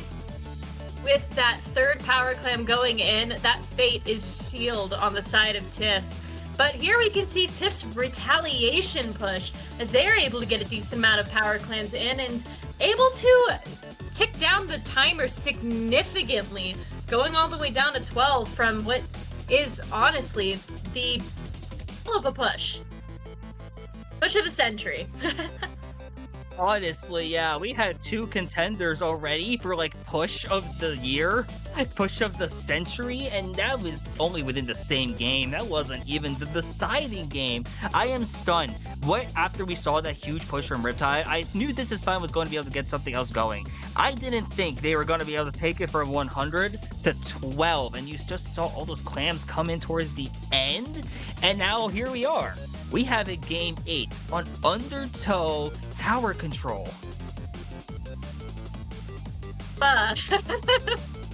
Undertow tower control. That's one that I'm actually kind of blindsided by. I mean, I know I've been preparing for this map list ever since it got announced for the week, but Undertow tower control is a bit of a weird one. The tower moves in such a strange path that it's really common to get blindsided in these sorts of situations, especially if you have as good of a offense as Riptide seems to be having. I think they might be able to take this one off of This Is Fine. We might be able to see a game 9 here. Who knows? I selfishly want a game 9. I will not lie to you, because more Splatoon I'm always happy about. And here, with Undertow Tower, I think, as you mentioned, this is definitely a map where you can get blindsided pretty easily. And I think that works very well in the favor of Riptide here, because that sploosh, especially that kit then on the Neo sploosh, is like perfect for like blindsiding.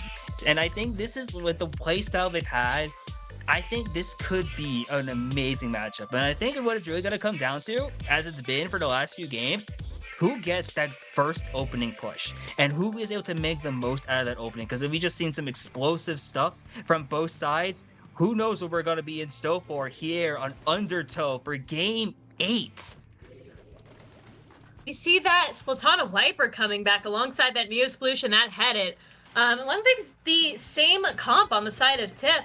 We see Riptide, an explosive go out of the gate, as Tiff takes a more traditional sort of roundabout way with Kale flanking behind, but Riptide able to take control of that neutral game very easily.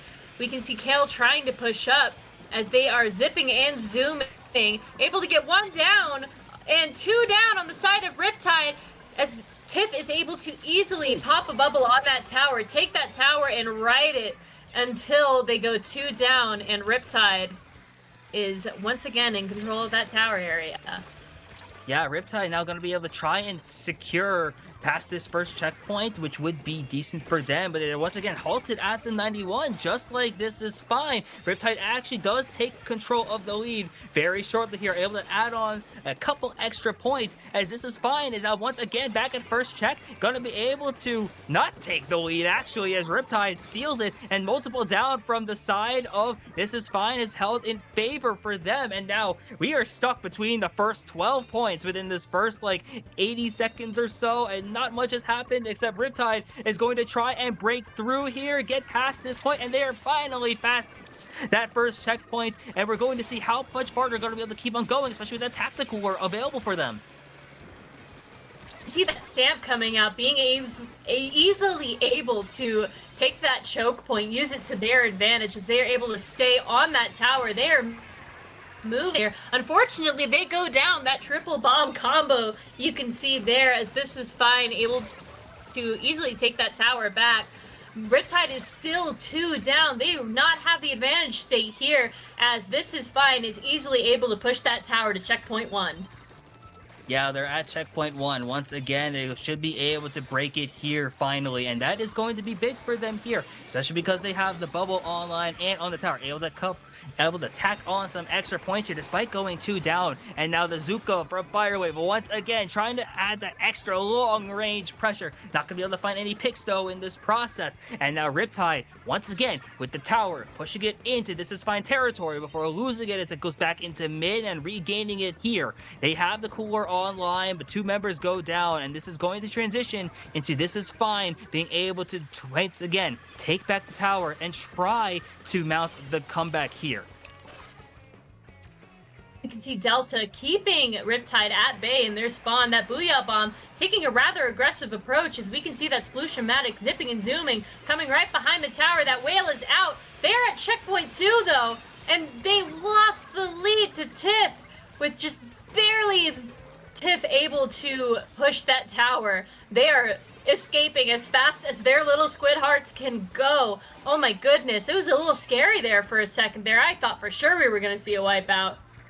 Oh, I thought for sure, too, we were going to see a wipeout there, but instead, Riptide once again has the tower, a member on each side, both going down, make that 2 down from the side of Riptide, but you see the quicker spawns from the side of Riptide being in their favor. The tower is still definitely in This Is Fine territory as it moves its way back. Riptide now having control, once again, having the Zuka online as well, which could be exactly what they need here if they're going to take this lead. They are going to be able to take the lead here, and now it's been back and forth indeed for a while, and we still have over a minute to go. Now the shot is the only one alive from the side of Riptide. Delta once again trying to find his extra pick, not going to be able to do so right here, and instead the tower is going to be going back into This Is Fine territory. We are just over a minute left to go. Is This Is Fine tries to put the finale onto this set, or is Riptide going to be able to force a game 9?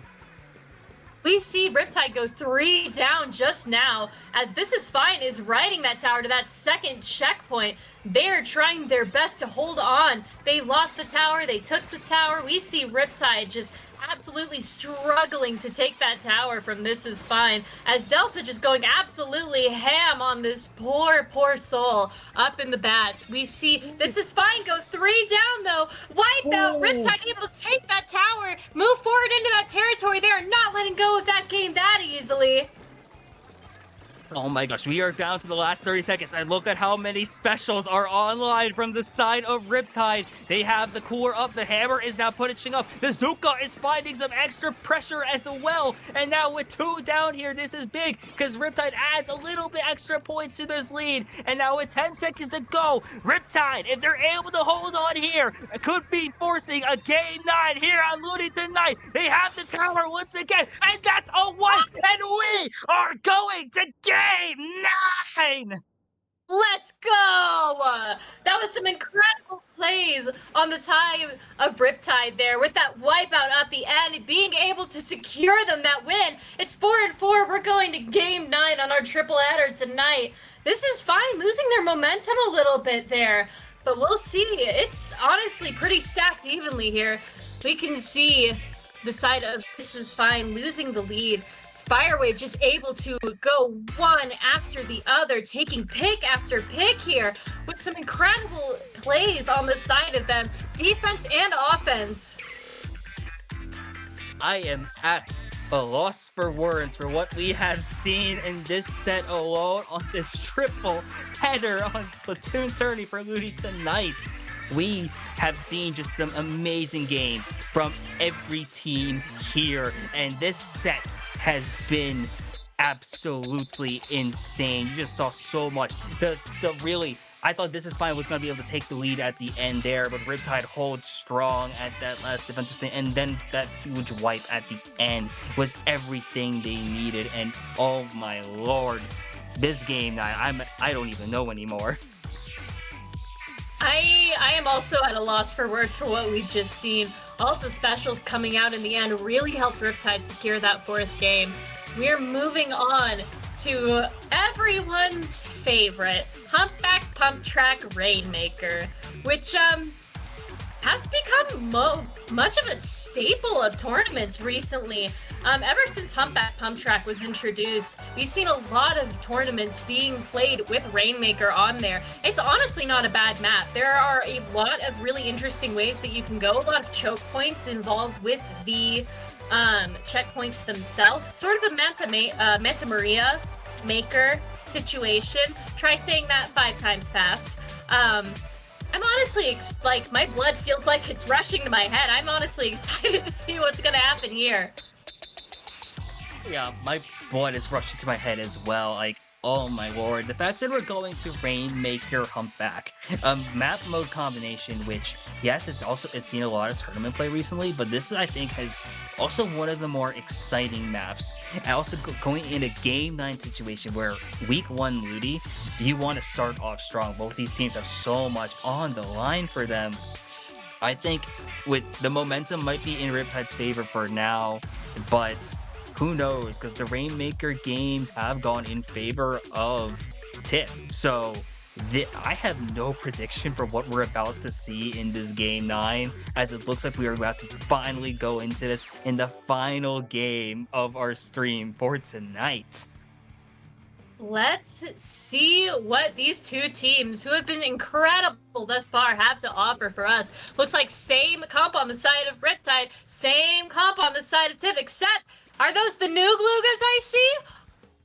My goodness, that Zuka might just be the pick for Humpback specifically. There's a lot of really good angles you can get to happen right before your very eyes, with Riptide being able to take an early lead on that Rainmaker. They are just moving back and forth. They go down to a Splat Bomb, though. 1 off on the side of either side, 2 off on the side of Tiff. Seems like Riptide is not going to let them have this game 5 that easily. Yeah, in this final game, neither team wants to give an inch. Riptide has the control of the Rainmaker once again, but Delta, with that crab tank on the new Splatoon is actually going to provide some extra longer pressure and get that assist in the process too. Now, neither team has broken check yet. Riptide still having it closer to that check here, which could be big, but this is fine with a lot of paint control on their side, is going to be able to do something here. Koi Koi, though, once again on the Sploosh, is gonna get shut down instead. You saw with a great flank potentially there, but that Gluga Deco really putting in a lot of work, as now the Izuka help could be huge here, but now once again neither team really able to make a huge opening move, as the Rainmaker is still back into mid, neither team with that first checkpoint.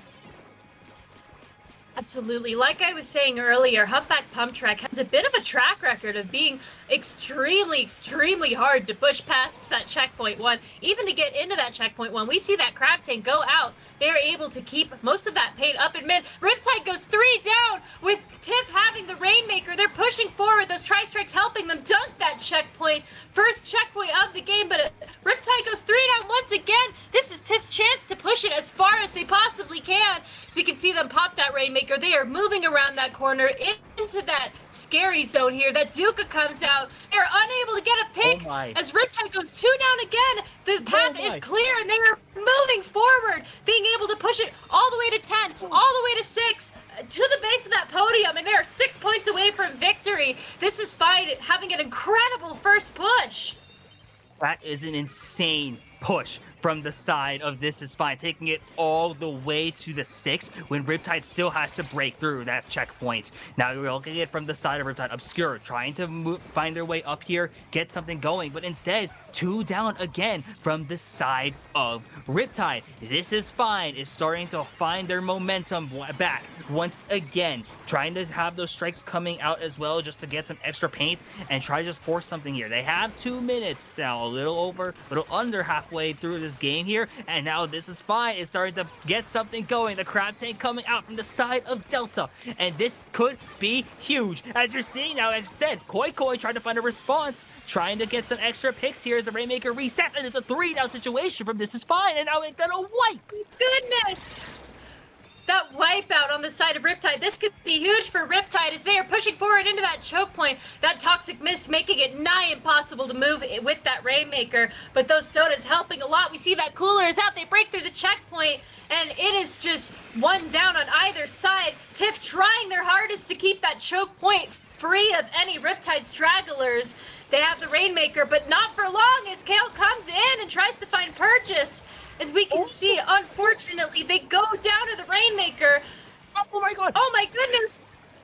Oh my god, Obscure now has a breakaway potentially here, already past the 30, taking it to the 22. Now you're gonna get stopped at the 17 with a little bit over a minute to go. 2 down on each side as the Rainmaker is getting popped out in color of green. And This Is Fine is gonna be able to hold on for a bit longer here with 1 minute to go. So a lot of time left on the clock here and not a huge lead. One wipe could be everything here. One bad team fight. And now this is fine. Trying to have to force their way backpedal and just focus on a defensive hold. We are once again at a 50-second situation. 2 down from the side of Riptide. Here is Azuka. Not going to be able to find some extra long-range shots, but are going to be able to try and do what they can here as Riptide once again at a point where if they just hold on or they just be able to get past the 6, they can steal this away. But you know how hard of a play this is to break through. And now with 30 seconds to go and a huge stop from This Is Fine, they might have it here.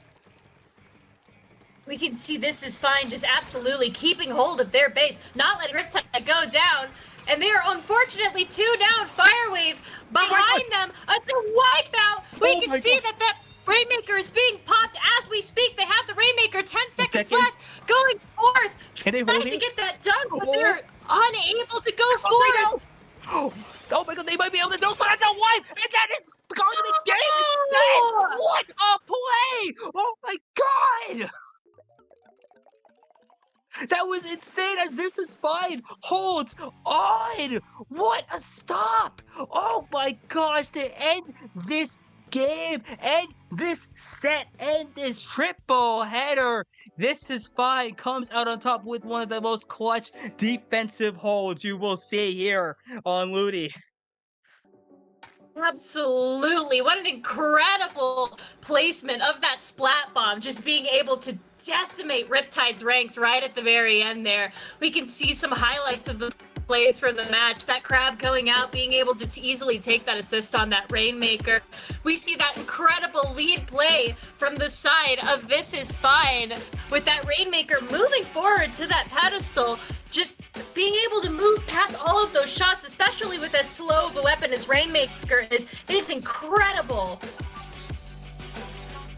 I don't know what we just saw. That bomb at the end especially, I didn't know for sure. I saw that they lost the Rainmaker, and I was like, oh my gosh, that bomb was so clutch. But after that game, after this entire set, I am exhausted. I don't know how these teams are feeling, but oh my Lord, what have we just seen? This is only week 1. This isn't even the end of the first week of Ludi. If we're seeing sets like this in D7, I don't know what we can be seeing in the rest of every division, because oh my god, what a set. Absolutely. If we see more sets like this in the future weeks of Ludi here on Ludi Tonight, you might see some more of us commentators being absolutely hyped. We could see that clutch splat bomb moment as it just goes down, rolls right into the Rainmaker, and securing the win for This Is Fine, able to take their first week match off of Riptide here on Div 7. Goodness gracious, seeing such close matches from Div 7 as well is kind of exciting, especially when you consider Div 7 is getting into mid-level territory at this point. Yeah, oh my gosh, like, just watching that had me so exhausted, because like, here, it's only Division 7, because like, we're approaching like mid-level territory. Yes, like these teams have done some amazing stuff at low div. You're at the point where we're seeing like potential not only division winners or division playoff makers, but we're looking at contenders in like low ink, maybe medalists in like FTIU, the other low-level tournaments. Maybe in a year from now, we're looking at a couple Ludis in advance, and This Is Fine it's like D4. Maybe a Riptide is in like D4 as well. But who knows? This is just the start of this tournament of Ludi, and yeah, this is going to be in. We're going to be in for some amazing stuff this season. Absolutely. If any of the sets that we see tomorrow or even next week are anything like the set that we just saw tonight, we might see some more exciting sets for us in the future here on Ludi Tonight, and for you, our viewers who have decided to join us today. It was such an incredible match. I don't even know what to say. I'm speechless, honestly.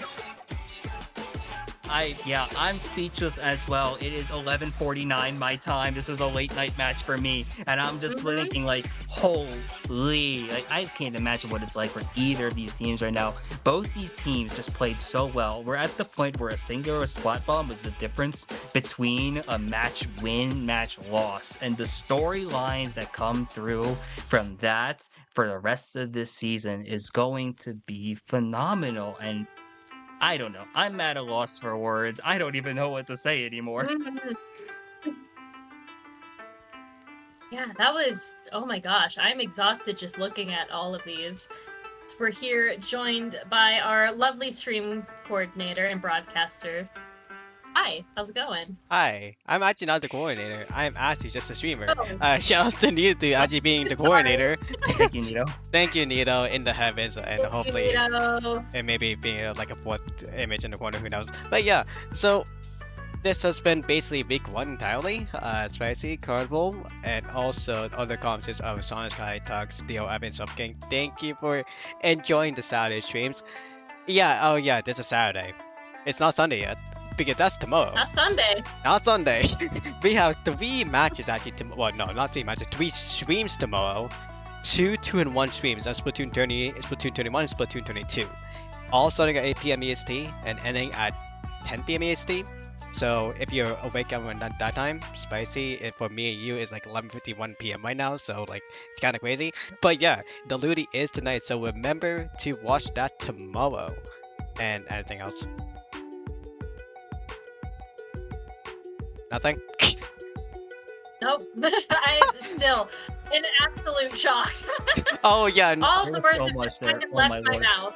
Oh yeah. So basically 2 game 9s back to back, and also game 7, and also game 7 on Tuesday as well. Like there's too many game 7s, too many game 9s. This is gonna be a close week 1. But yeah. Anyways, that's gonna be the end of the stream and of the whole thing. You want to say last words again? No. I just want to say thank you to everybody watching the stream right now. You guys make Ludi tonight possible, and you make us very happy when you show up and watch our streams. So thank you so much for being here. Thank you for supporting the teams that we are commentating. There's going to be plenty more, so don't go away. Spicy. Oh, for sure, yeah. We got some amazing stuff coming up. Like, remember, this is just week 1. We don't even know what's going to be like in playoffs, what's going to be like in finals. If this is just the start of the Ludi season, we are going to be in for something really special. And you definitely want to be watching SplatoonTourney and all its different channels for when you have those amazing matches on stream. Mhm. And as a final word, remember to schedule your matches. A map pool will be released on Monday night mostly, or in 24 hours. I don't know. It's all demo, but mostly it's going to be up by Monday at, let's say, 12 UTC. I do not know 100%, but I'm just taking an estimate. As basically, yeah, everything else. Yeah, I'm Jerome. I'm here and there, maybe double streaming. That's protection. That may be coming back. But as the race should be going on by now by Nito. And Neo, you saw 20 if you want to talk to him. That's gonna be it for the stream, and that's gonna be it for everything. Now we can actually say goodnight, and now we can all sleep. And with that, we will be saying good night now. And bye.